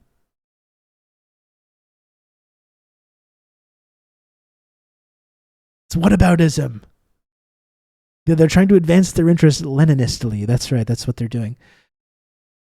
Folks, I got to take a brief time out from listening to this. We're only halfway through this goddamn thing. I just keep on. It's way, way worse than I was imagining. It's really, I think I've found a lot of this stuff kind of funny listening to it, but it's genuinely kind of alarming.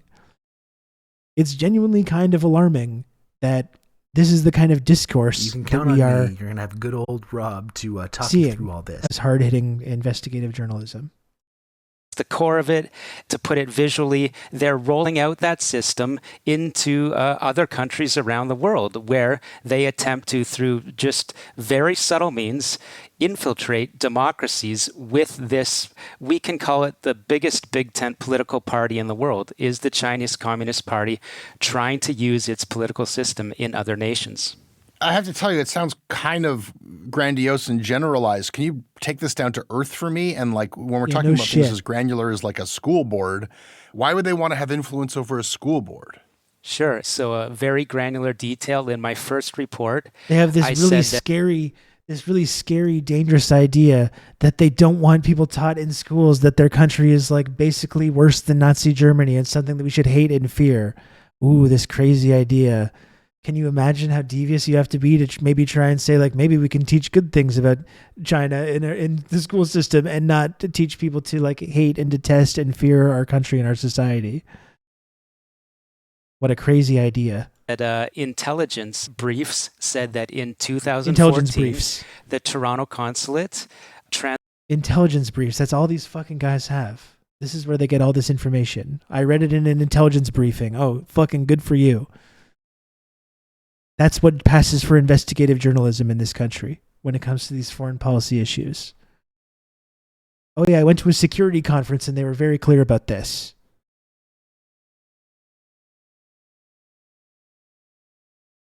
This is just McCarthyism. Like, this is identical to the kind of language used about the Soviet Union throughout the Cold War. And I've been talking about now for over 2 years on this platform about the new Cold War that we're in. And if anyone ever doubted that kind of rhetoric, I think it's pretty fucking clear when this is the language that's being used. Where we're going with all this. Transferred $1 million Canadian to community group proxies directly cut in and the pasted Toronto from a memo area I was handed. so that they could put on fake protests in support of Chinese state education systems within the Toronto District School Board. Fake protests. This is a perfect question and a perfect example, shit. Jesse. The United Front Work Department, according to the U.S. State Department and other nations around the world, according to the U.S. State uses Department, Confucius Institutes as one of its soft power influence tools around the world. So the Confucius Institutes that China wanted to be involved in Toronto District School Boards are a part of the United Front.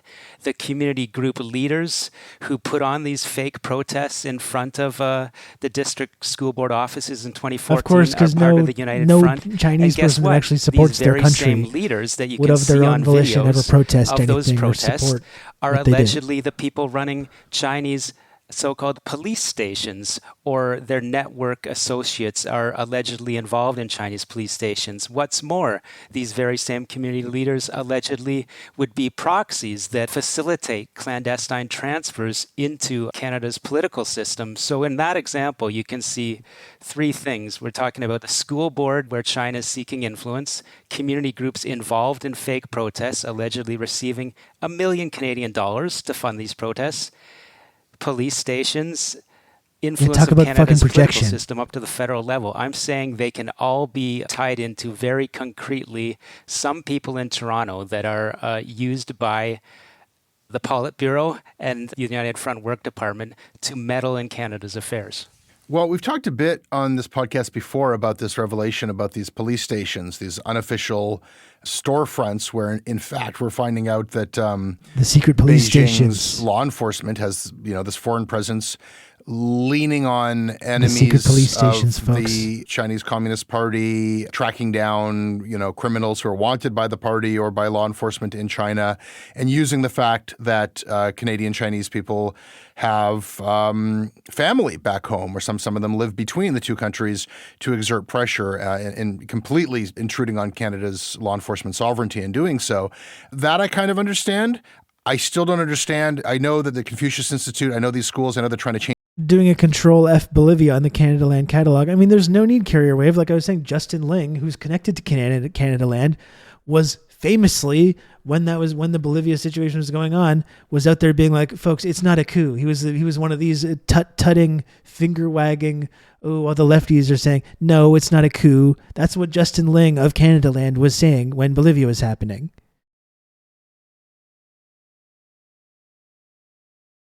Change the name and kind of rebrand them. What are the protests for? The allegedly fake protests? What's the purpose of those?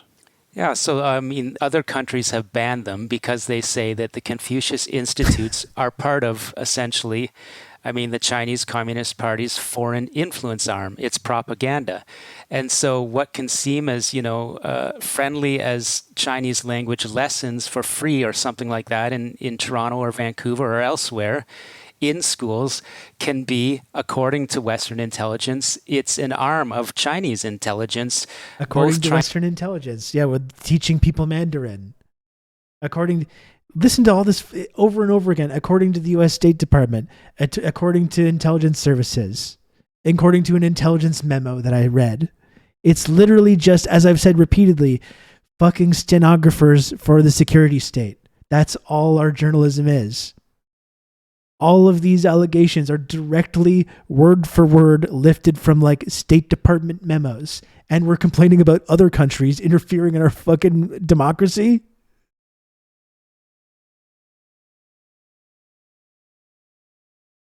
Oh, man. Yeah. Maybe next to Ukraine-style language ban. Maybe we'll start internment camps. That's not unthinkable. That's not unthinkable. That's where this rhetoric goes, right? Maybe we're not there yet, but if we do get to the point where there's open conflict with China, as many are predicting, even though, as I've pointed out before, they've been kind of failing to rise to the endless provocations that we're throwing their way in Taiwan and Xinjiang and Hong Kong and elsewhere. If conflict does actually end up breaking out, if we do end up going towards World War III, as we've been talking about on this program, that's where we're going to in the internment camp direction. That's where this kind of language goes. When we're talking about these, Mandarin courses are being arms of the intelligence apparatus and propaganda.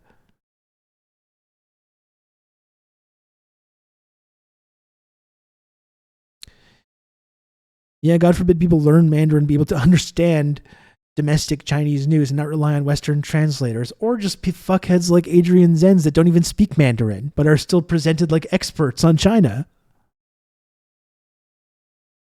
The more they resist, the worse the provocations will get, for sure. There's no doubt about that. There's no doubt about that. I'm shocked China hasn't responded to provocation yet, but I'm glad they haven't. I think this is the inescapable conclusion that we've been coming to on this program over the last couple of weeks and months, really, since we've been doing it, is that this confrontation is inevitable. I hope that it's not. I hope it can be avoided. but it just feels like this global confrontation, this threat of global conflict is just fucking inevitable, because Western imperialism is not going to allow another player to rise to the same level or surpass them on a global level. As we talked about with VJ, that's not even what China's interested in. A lot of these places like China just want to have what he called multilateralism, where they're able to make these kind of multilateral deals with one another, China and Africa, China and Latin America, etc. But that's not even going to be on the table, right? We're not going to allow that either. Because fuckheads like these are going to take any of these basic diplomatic efforts to establish ties in other nations and frame it as being this devious subversion that's going on. Because that's our property, obviously. In that, Latin America is Canada's property. Africa is Canada's property. We're not going to allow them to make bilateral, peaceful deals with one another. That's not going to be acceptable to our ruling class. And these people are going to be cheerleading the escalation. And they're using this kind of language, which is going to lead us down a very dangerous path. I honestly think this report is planned to immediately be able to call anyone in public office who isn't all in on anti-China a Chinese spy. For sure. I mean, think about what's going to be said. And if a politician does actually manage to find a small amount of courage in this fucking country and make this case, we know what's going to be said about them. The seeds are being planted for that. This kind of language, this ends in public hearings. It ends in internment camps. This is sickening. It is neo-McCarthyism. It's just like this is McCarthyist language, this whole thing. Trying to, through soft power and other more hard power espionage means, infiltrate both the education systems and the social fabric, the political fabric of other nations, starting at the school level. So that's why Confucius Institutes are of such importance to Beijing's international United Front plans. And what are these fake protests about? In 2014, there was a controversy around a number of people in the community said exactly what the Western intelligence agencies would say at a high level. They don't want to be subjected to what they believe is Beijing's propaganda in Toronto schools. So they were protesting to the school board. There were hearings where it was questioned, will the school board go forward and include these? So this is what this guy is saying, that there were these courses teaching Mandarin to people. There's just people in the community that purely on their own volition, agreed with this stance from the intelligence community that these language programs were some devious arm of the propaganda or intelligence apparatus of the Chinese Communist Party, and held these hearings. And when Chinese people in these communities, presumably protested the potential cancellation of these language courses, or framing these language courses as being devious somehow, he goes out and calls them fake protests that are 100% paid for by the CPC. That's what this guy's saying. Yeah, we have Shen Yun literally sets up in the entrance of Save on Foods, but yeah, go after Confucius orgs that help immigrants. Yeah, exactly. We have Shen Yun ads fucking all over the place. That's okay though. That's fine. Marty, this shit is crazy. This is so much worse than I imagined it was going to be by many levels. These Chinese state-linked schools are not. And so what the information that I reported on says, the consulate wanted to provide the superficial story that there's a lot of support for these schools within the broad community. And so that was what was behind these fake protests. And of course, they're fake. That involve of course, there's people no support that of the are community. covertly proxies for the consulate. Of course, any Chinese person that engages in a protest like that is not thinking for themselves. Of course, they're these brainwashed automatons, which get their programming from the CPC, and that forces them to go out and engage in this kind of activism. That's the only possible way, right? That's the only explanation.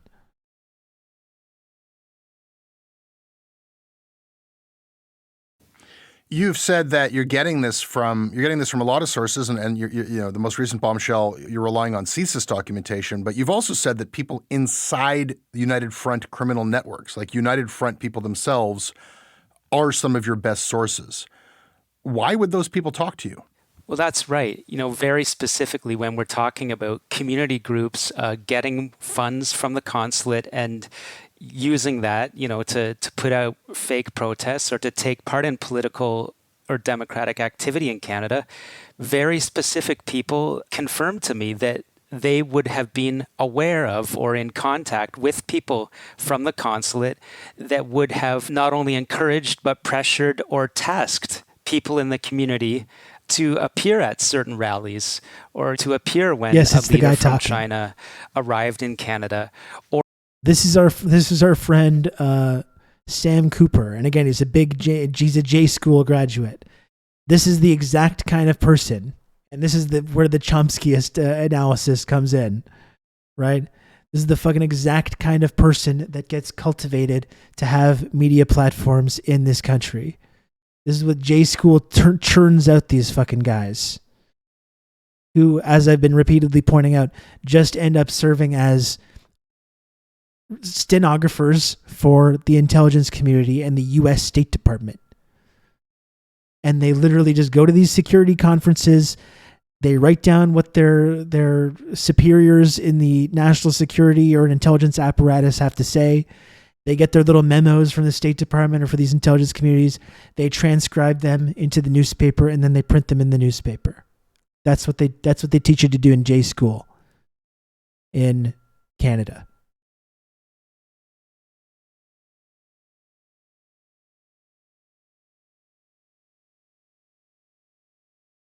or to appear in a counter capacity if Hong Kong Canadians were out, in Toronto and Vancouver in 2019 protesting for democracy in Hong Kong.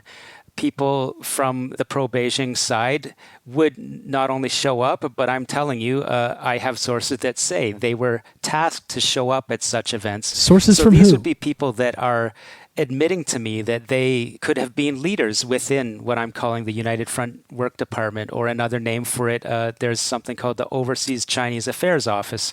Again, like someone's pointing out, we have 4% of our population is Chinese. The idea that, when there's these like ongoing Hong Kong protests, the idea that anyone would go out there and be actually against what these people are promoting, which is like less ties with China in Hong Kong, more ties with the US. They want Hong Kong to go back to being a colonial outpost of Western imperialism. And the idea that any Chinese person that would get out there and be like, we actually don't agree with this, we don't support this. Of course, the only way they would ever do so is if they're paid and financed by the CPC. That's the only way that anyone would ever actually agree to go out and engage in that kind of counter protest. Which is an office within consulates worldwide that is involved in liaising with communities originating from China, but which Canadian intelligence documents that we reported on say is really, monitoring, using, and tasking, and really involved in espionage with or attempts to control diaspora communities. So yes, I have sources that have told me they're aware of very specific transactions and tasking from the consulate. We can have a whole other conversation, Sam, about everything that's in your book, Willful Blindness. I don't think we have time for that today, but there is a connection point that I think will help me maybe do something that I've been struggling to do throughout this conversation, which is sort of like try to get my head around the big picture here. Every time this guy talks, you're doing the Scott Hall. Explain my understanding from your book and from talking to you and reading your reports as to like what is actually going on here. And China's engaging in basic diplomacy. Got it right or not. What I read in Willful Blindness is that essentially Canada has been compromised through its casinos by criminal networks from China. And this goes back decades. That organized crime rings saw Canada as sort of a soft target, a place to launder money, a place that they could use to park laundered money in real estate, as a commercial hub for international drug trade, human trafficking. and that Canada decided, the authorities decided to be willfully blind to this. They were bringing a lot of action into the casinos, and there was heavy pressure to kind of look the other way. There were all kinds of facets to this. There was a money lending operation happening out of Vancouver, ways in which the whole apparatus of gaming in Canada became kind of like a part of how criminal money gets laundered and reintroduced into the system. And that criminal network has a blurry line, that organized Chinese criminal network, there's a blurry line between it and state power in China. Am I okay so far? That's entirely accurate. Yeah. Okay, so it's one thing when you're reporting on organized crime, but this most recent round of reporting, things move much more into the political arena. And the best I can understand that is that this long-standing presence in Canada from these corrupting organizations is more effective than anybody knew previously. And it has been slowly exerting influence and working its way into Canadian institutions, into, like we say, school boards, perhaps municipal governments, and into federal governments. And maybe I'm thinking about things in too much of a meat and potatoes way to say, well, why do they want to do it? What do they get out of being in a school board?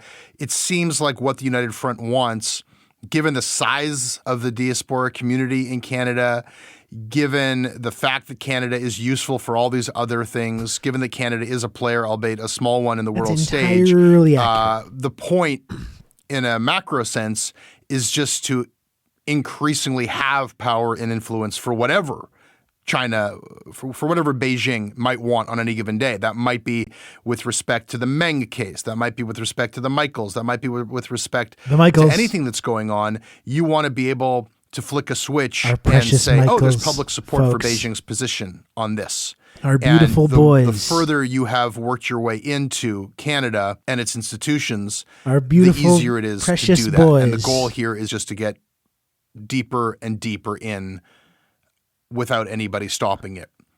Is that the big picture? It sounds like Jesse, listening to a you nailed GTA it. parody radio and station. I would say, there's examples to support that. But at the end of the day, Canada's political system, as you know, people might start at the school board and work their way up if they're a star to higher levels. So Beijing's influence efforts are aimed at Ottawa. They're aimed at Parliament Hill at the end of the day. But they're also aimed at provincial governments for specific reasons and for the reasons that politics is a great big ball of wax, where at the end of the day, whether you're involved at the school board level or in Parliament Hill, you'll have an opinion on whether it's okay to openly say what's happening in Xinjiang is a genocide. And so the more power you have politically in Canada, your voice will matter, whether mods you will vote hate this. to support a UN resolution on that this. point or not. Or when the government is trying to handle that most difficult case in recent history, the Michaels, and Folks, as I've been pointing out, like this guy's displaying the bravery. You can openly say that there's a genocide happening. Even in, as we've pointed out repeatedly, in the AP, in the Washington Post, they've done extensive reporting on this lately, talking about Xinjiang, and are literally like, yeah, there's not really much going on anymore. The Washington Post and the AP is saying this. I don't understand the disconnect where we still have to pretend that there's any integrity whatsoever to that claim. Any Western journalists that are going in there to tell a specific story about China, that's their whole strategy. That's their whole purpose going there, is to make it sound sinister and to propagate this theory, this idea. And the reporting is literally like, yeah, all these facilities where these de-radicalization facilities and these vocational institutes, they don't seem to be even really operating anymore. Like that's what Western reporting is saying. And given that, we still have to pretend that there's merit to an idea that not only is there this re-education process going on, this forced re-education, or whatever you want to call it, not only is that going on, but an actual genocide. And we're still like, I don't understand what the fucking disconnect is. without, like, we can compare what's going on in the West Bank right now to Xinjiang. Where are the fucking people being killed and shot in the street and bombed every day by the Chinese government? Where is this going on? These populations that are supposed to be getting genocide are all increasing. I'm not saying that it's great or perfect, that no one's human rights get violated. I don't think I would suggest that. But like, where's this genocide that's going on? Where's the migrations, the population migrations in response to this? We're just not seeing this. You know? I mean, I don't want to sound insensitive. I know that, like, if there was people that were caught up in this de-radicalization measure, or like this forced to go into these vocational schools who against their wills, you know, I'm not saying that that's a wonderful thing, but like, we're still calling that a genocide though.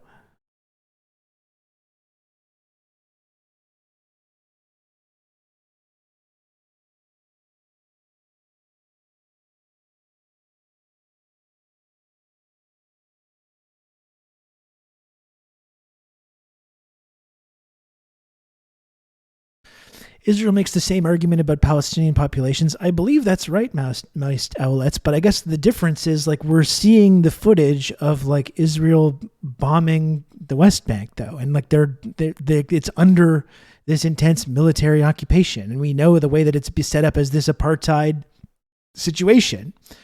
So you can split hairs about whether you call that genocidal or not. But there's still no comparison to what's going on, you know? And I don't doubt that there's been heavy police presence, and there's been like that kind of, those kinds of trends happening in Xinjiang. But like, the idea that it's comparable or measurable.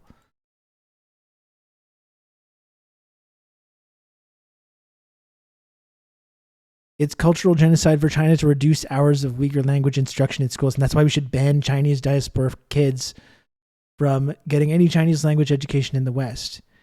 And again, like, but even like in these vocational schools, like there was Uyghur language instruction.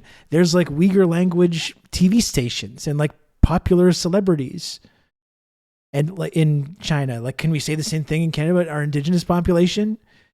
Do we have like indigenous language, like cultural institutions and radio programs and TV programs and film stars and things like that? Of course not.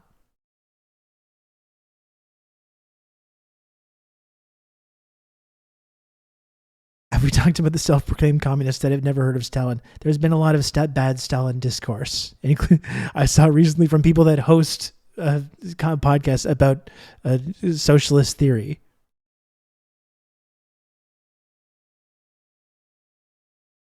You got very close this time, and I'm very proud of you. Thank you, Lodian. I was actually started to say the word, and I pictured you going,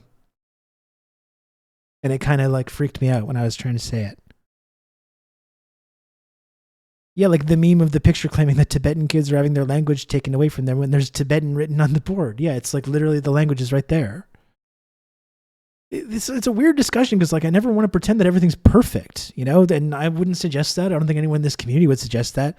I'm sure no one in the China or in Xinjiang would suggest that everything's fucking great and wonderful and perfect. But we're still saying that there's a genocide happening, though, while our own close allies are engaging in significantly worse behavior. You know? It's fucking strange to me. And this guy's acting like it's this big brave thing to say that, like, there's a genocide going on. It's bizarre to me. Follow our sort of legal mechanisms with the United States or work out sort of a prisoner swap. Everyone, you know, had an opinion on that. But at the end of the day, people in Ottawa had the real say. So it is all aimed at those big, high-level issues that not every Canadian would think about every day, but will matter both. Sounds like they had a policy for combating religious extremism that was exported to the region by the U.S. and our allies. I mean, and like our country, it opens up that other argument or a conversation about how our country's allowed to like deal with what they view as religious extremism. It's undeniable that there was extremism and separatism that was affecting that region and leading to people being killed and murdered and leading to terrorist attacks. Are they just not allowed to respond to that? Or can they only respond to that with bombing and invading and murdering people in the street? But when they try to do it through this process of this de-radicalization system, then we get at our Western-style finger-wagging lectures at them while we're like kidnapping people and bringing them to black site torture prisons and fucking blowing up hospitals and funerals like I was mentioning before. Invading countries. Like, we're really going to lecture other countries that tried to deal with this issue of religious extremism in a different way than what we did.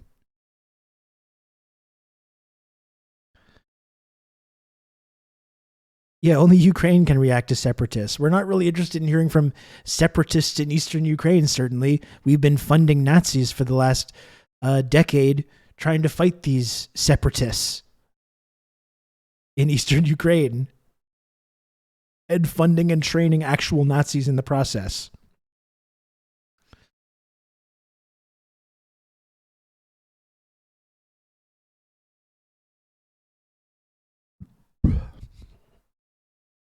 Not only is the language still there, just look at any road sign. Native language is always at the top, and then Mandarin characters under that. Yeah, imagine in the US if they put Spanish first, or Navajo, or etc., or here in Algonquin, or any other indigenous dialect.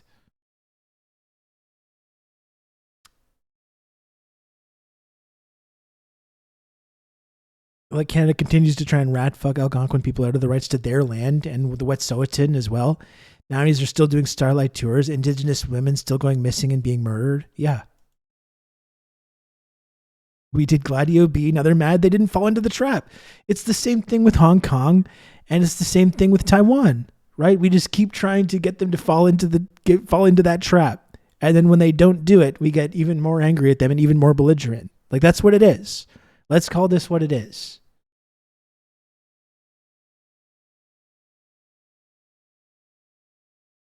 Let's try and finish this goddamn thing. In very concrete ways, in how Canada relates in trade with China and how we fit into our agreements with our long-standing allies. All of it matters, and Beijing wants to have a say in everything that's going on politically in Canada. Sam, some people, I'm sure, are going to say, and probably you'll let me know, have said that this is a paranoid fantasy and this is Red Scare stuff.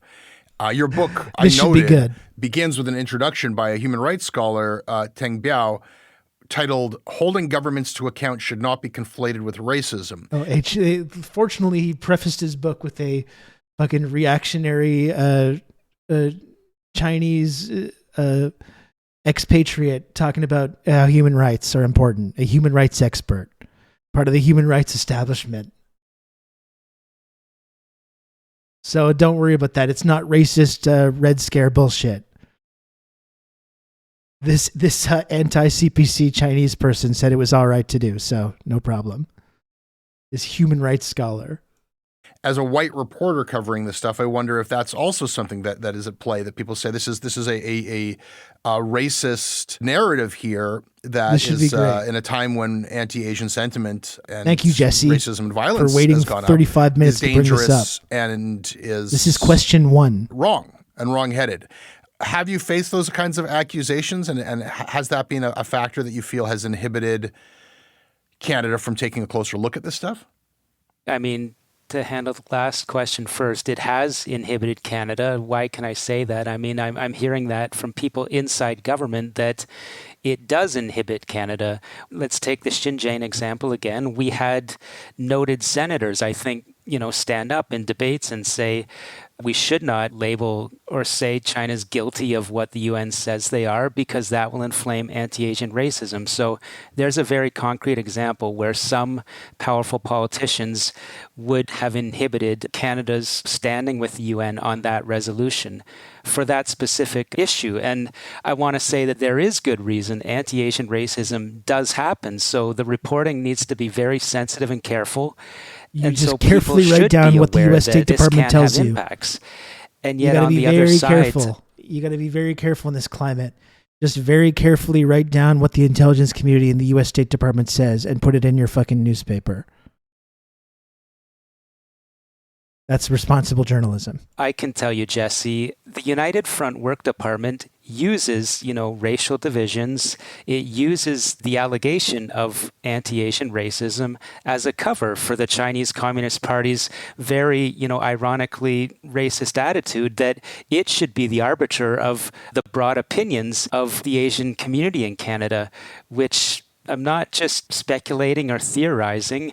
There are elements of Chinese intelligence operations that push forward those narratives, that reporting on whether Canada needs a foreign agent registry is somehow racist. The very specific example that Hong Kong-born Canadian former MP Kenny Chiu out in Richmond, BC, put forward a bill for a foreign agent registry, and Kenny Chiu was very clearly attacked. Many open source researchers have said he was attacked by sort of Beijing adjacent media networks as being a racist for suggesting that bill. Overall, yes, the reporting can be Hong Kong attacked expat. or counterattacked by people with very, very dark and nefarious motives. And at the same time, it's also true that the reporting needs to be balanced and careful, and we need to understand that this is about the Chinese Communist Party's efforts to subvert Canada's democracy. It's not about race. It's about a political warfare tool that I've talked about, the United Front. Pathetic. Sam, it is about race. The Prime Minister wanted to turn the dial down on this once the finger was pointed at him. But yes, TRRS in other is Beijing messaging, adjacent. he is confirming what you're saying. The Prime Minister has said that foreign actors are playing aggressive games with Canadian democracy. And we saw a more combative stance. Trudeau, I think, in more of a passive-aggressive way, put out a kind of a tough talk message about what happened during his meeting with Xi Jinping. And then Xi kind of like buttonholed him and accosted him in view of a camera. And so that's not how I remember that meeting, essentially, was the message I took from that. But it does seem like the gloves are off, or the need to put up a front that everything is okay between these two nations seems to be dissolving. And we seem to be more overtly at odds. Does that create a scenario where getting some clarity on just how bad the situation has gotten and figuring out exactly where Canada has been compromised can occur? Are we going to get to clarity on this?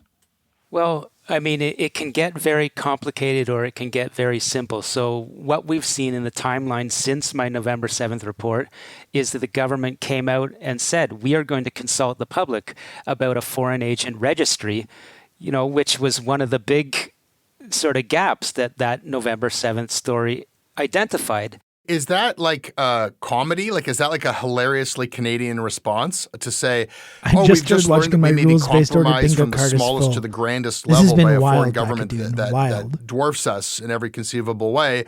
We're going to take drastic measures and ask spies. It's about saying people of a particular race who disagree with them politically are illegitimate actors. That's right. Not enjoying seeing the thin edge of the we have to have a war with China now wedge coming already into view. I mean, if it wasn't into view before, you can certainly see it now. Is to sign a registry? Like that's what we're going to do?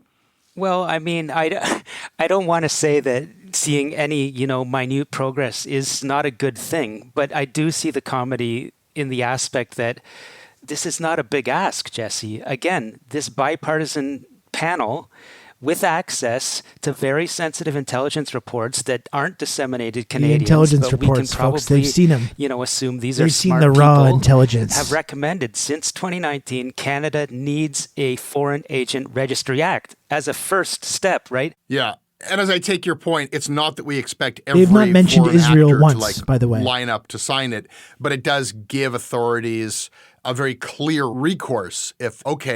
What do we do if we think that we have evidence to prove that somebody is a foreign actor? Well, they haven't signed this registry, so they've done something wrong, so we can actually do something about it. Well, you're right. We're not even there where we can charge people because they would have to amend the criminal code and have actual foreign interference laws. Like, it might not even be against the law to be a foreign actor infiltrating our democracy. That might be okay. Yes. there are people that say it's pretty much okay in Canada right now. Is there So going to be a any very first Ukrainians or minimal step Americans or that Saudis or Canada, Israelis on that look, list? you know, the noted sort of anti-Russian kleptocracy expert, Bill Browder, told me Canada is irresponsible for not having this registry. And you're right, it's not like that would lead to criminal charges. That's just the first step in being able to take the next step, which is now that you have, MP you took know, a free it's trip to compelling Israel. people, hey, you'd better tell us the truth if you're spying or working for Russia, right? Once we've said, okay, people, now you have to tell the truth, then you need to take the step and amend the criminal code that if they don't declare that they're working for Russia, we can charge them, right? And that's what they've done in the UK in the past year, let me add, after the MI5 essentially leaked a very public warning that the United Front Work Department had infiltrated UK's parliament.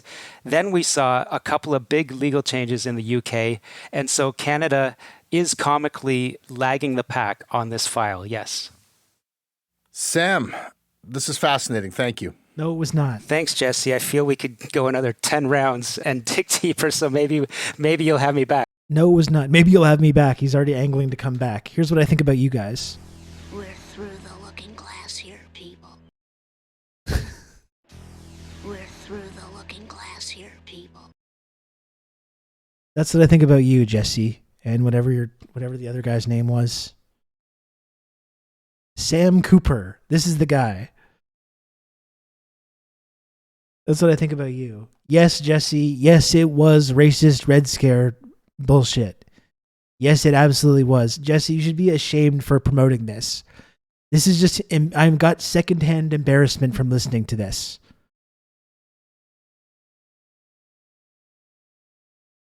Absolutely embarrassing shit. And it's making me extremely, even more despondent about the absolutely pathetic state of whatever passes for an independent media in this country. I feel dumber for having listened to it. This was so fucking bad.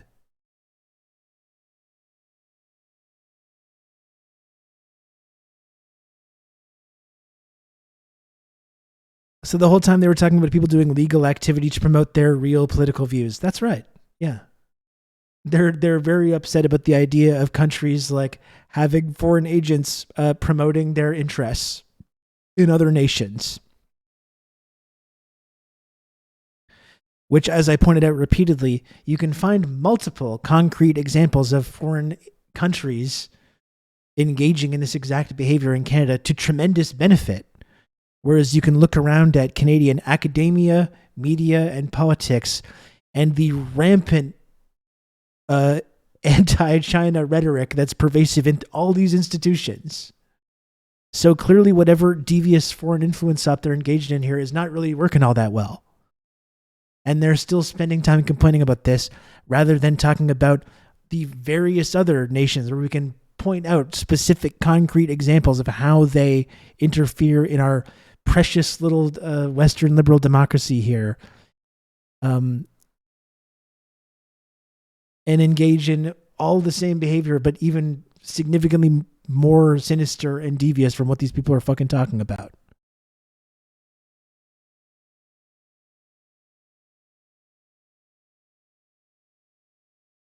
No, I did not see that, James. I missed that. I actually have to go, folks. I gotta go. Listen, I'll say one more time. If you enjoy this program, if you're annoyed by listening to CanadaLand, if you're annoyed by the state of the media and independent media in Canada, please support this stream. I gotta go soon. I can't crack the whip too much on this. But please support this stream by subscribing for $5 per month. You can count on me. Or You're gonna have gifting good old subs Rob to talk you through all this. Move up and down the friendship triangle system. That's Twitch's only triangle-shaped, two-dimensional friendship access and trickle-down clout tiered reward system. By gifting subscriptions, that's what keeps this content on the air.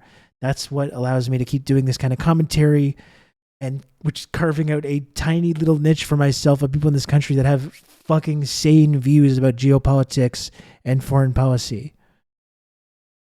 Thank you, James, for the gifted sub. I appreciate that. Thank you. The best was when Nora Loretta was shitting on Jesse when she was on a couple months ago. I wonder if it would be a good idea for me to try and reach out to see if I could get on there. I might send Jesse this segment from today and see what he has to say. They're closing down Confucius Institute education facilities in the UK. We're missing out on so many great people and great important collaborators. I mean, it's not like it's a good idea in this coming century, which anyone can agree is going to be dominated by China. Probably not a good idea to have, language institutes in our culture teaching people how to speak Mandarin. Why would we ever do that?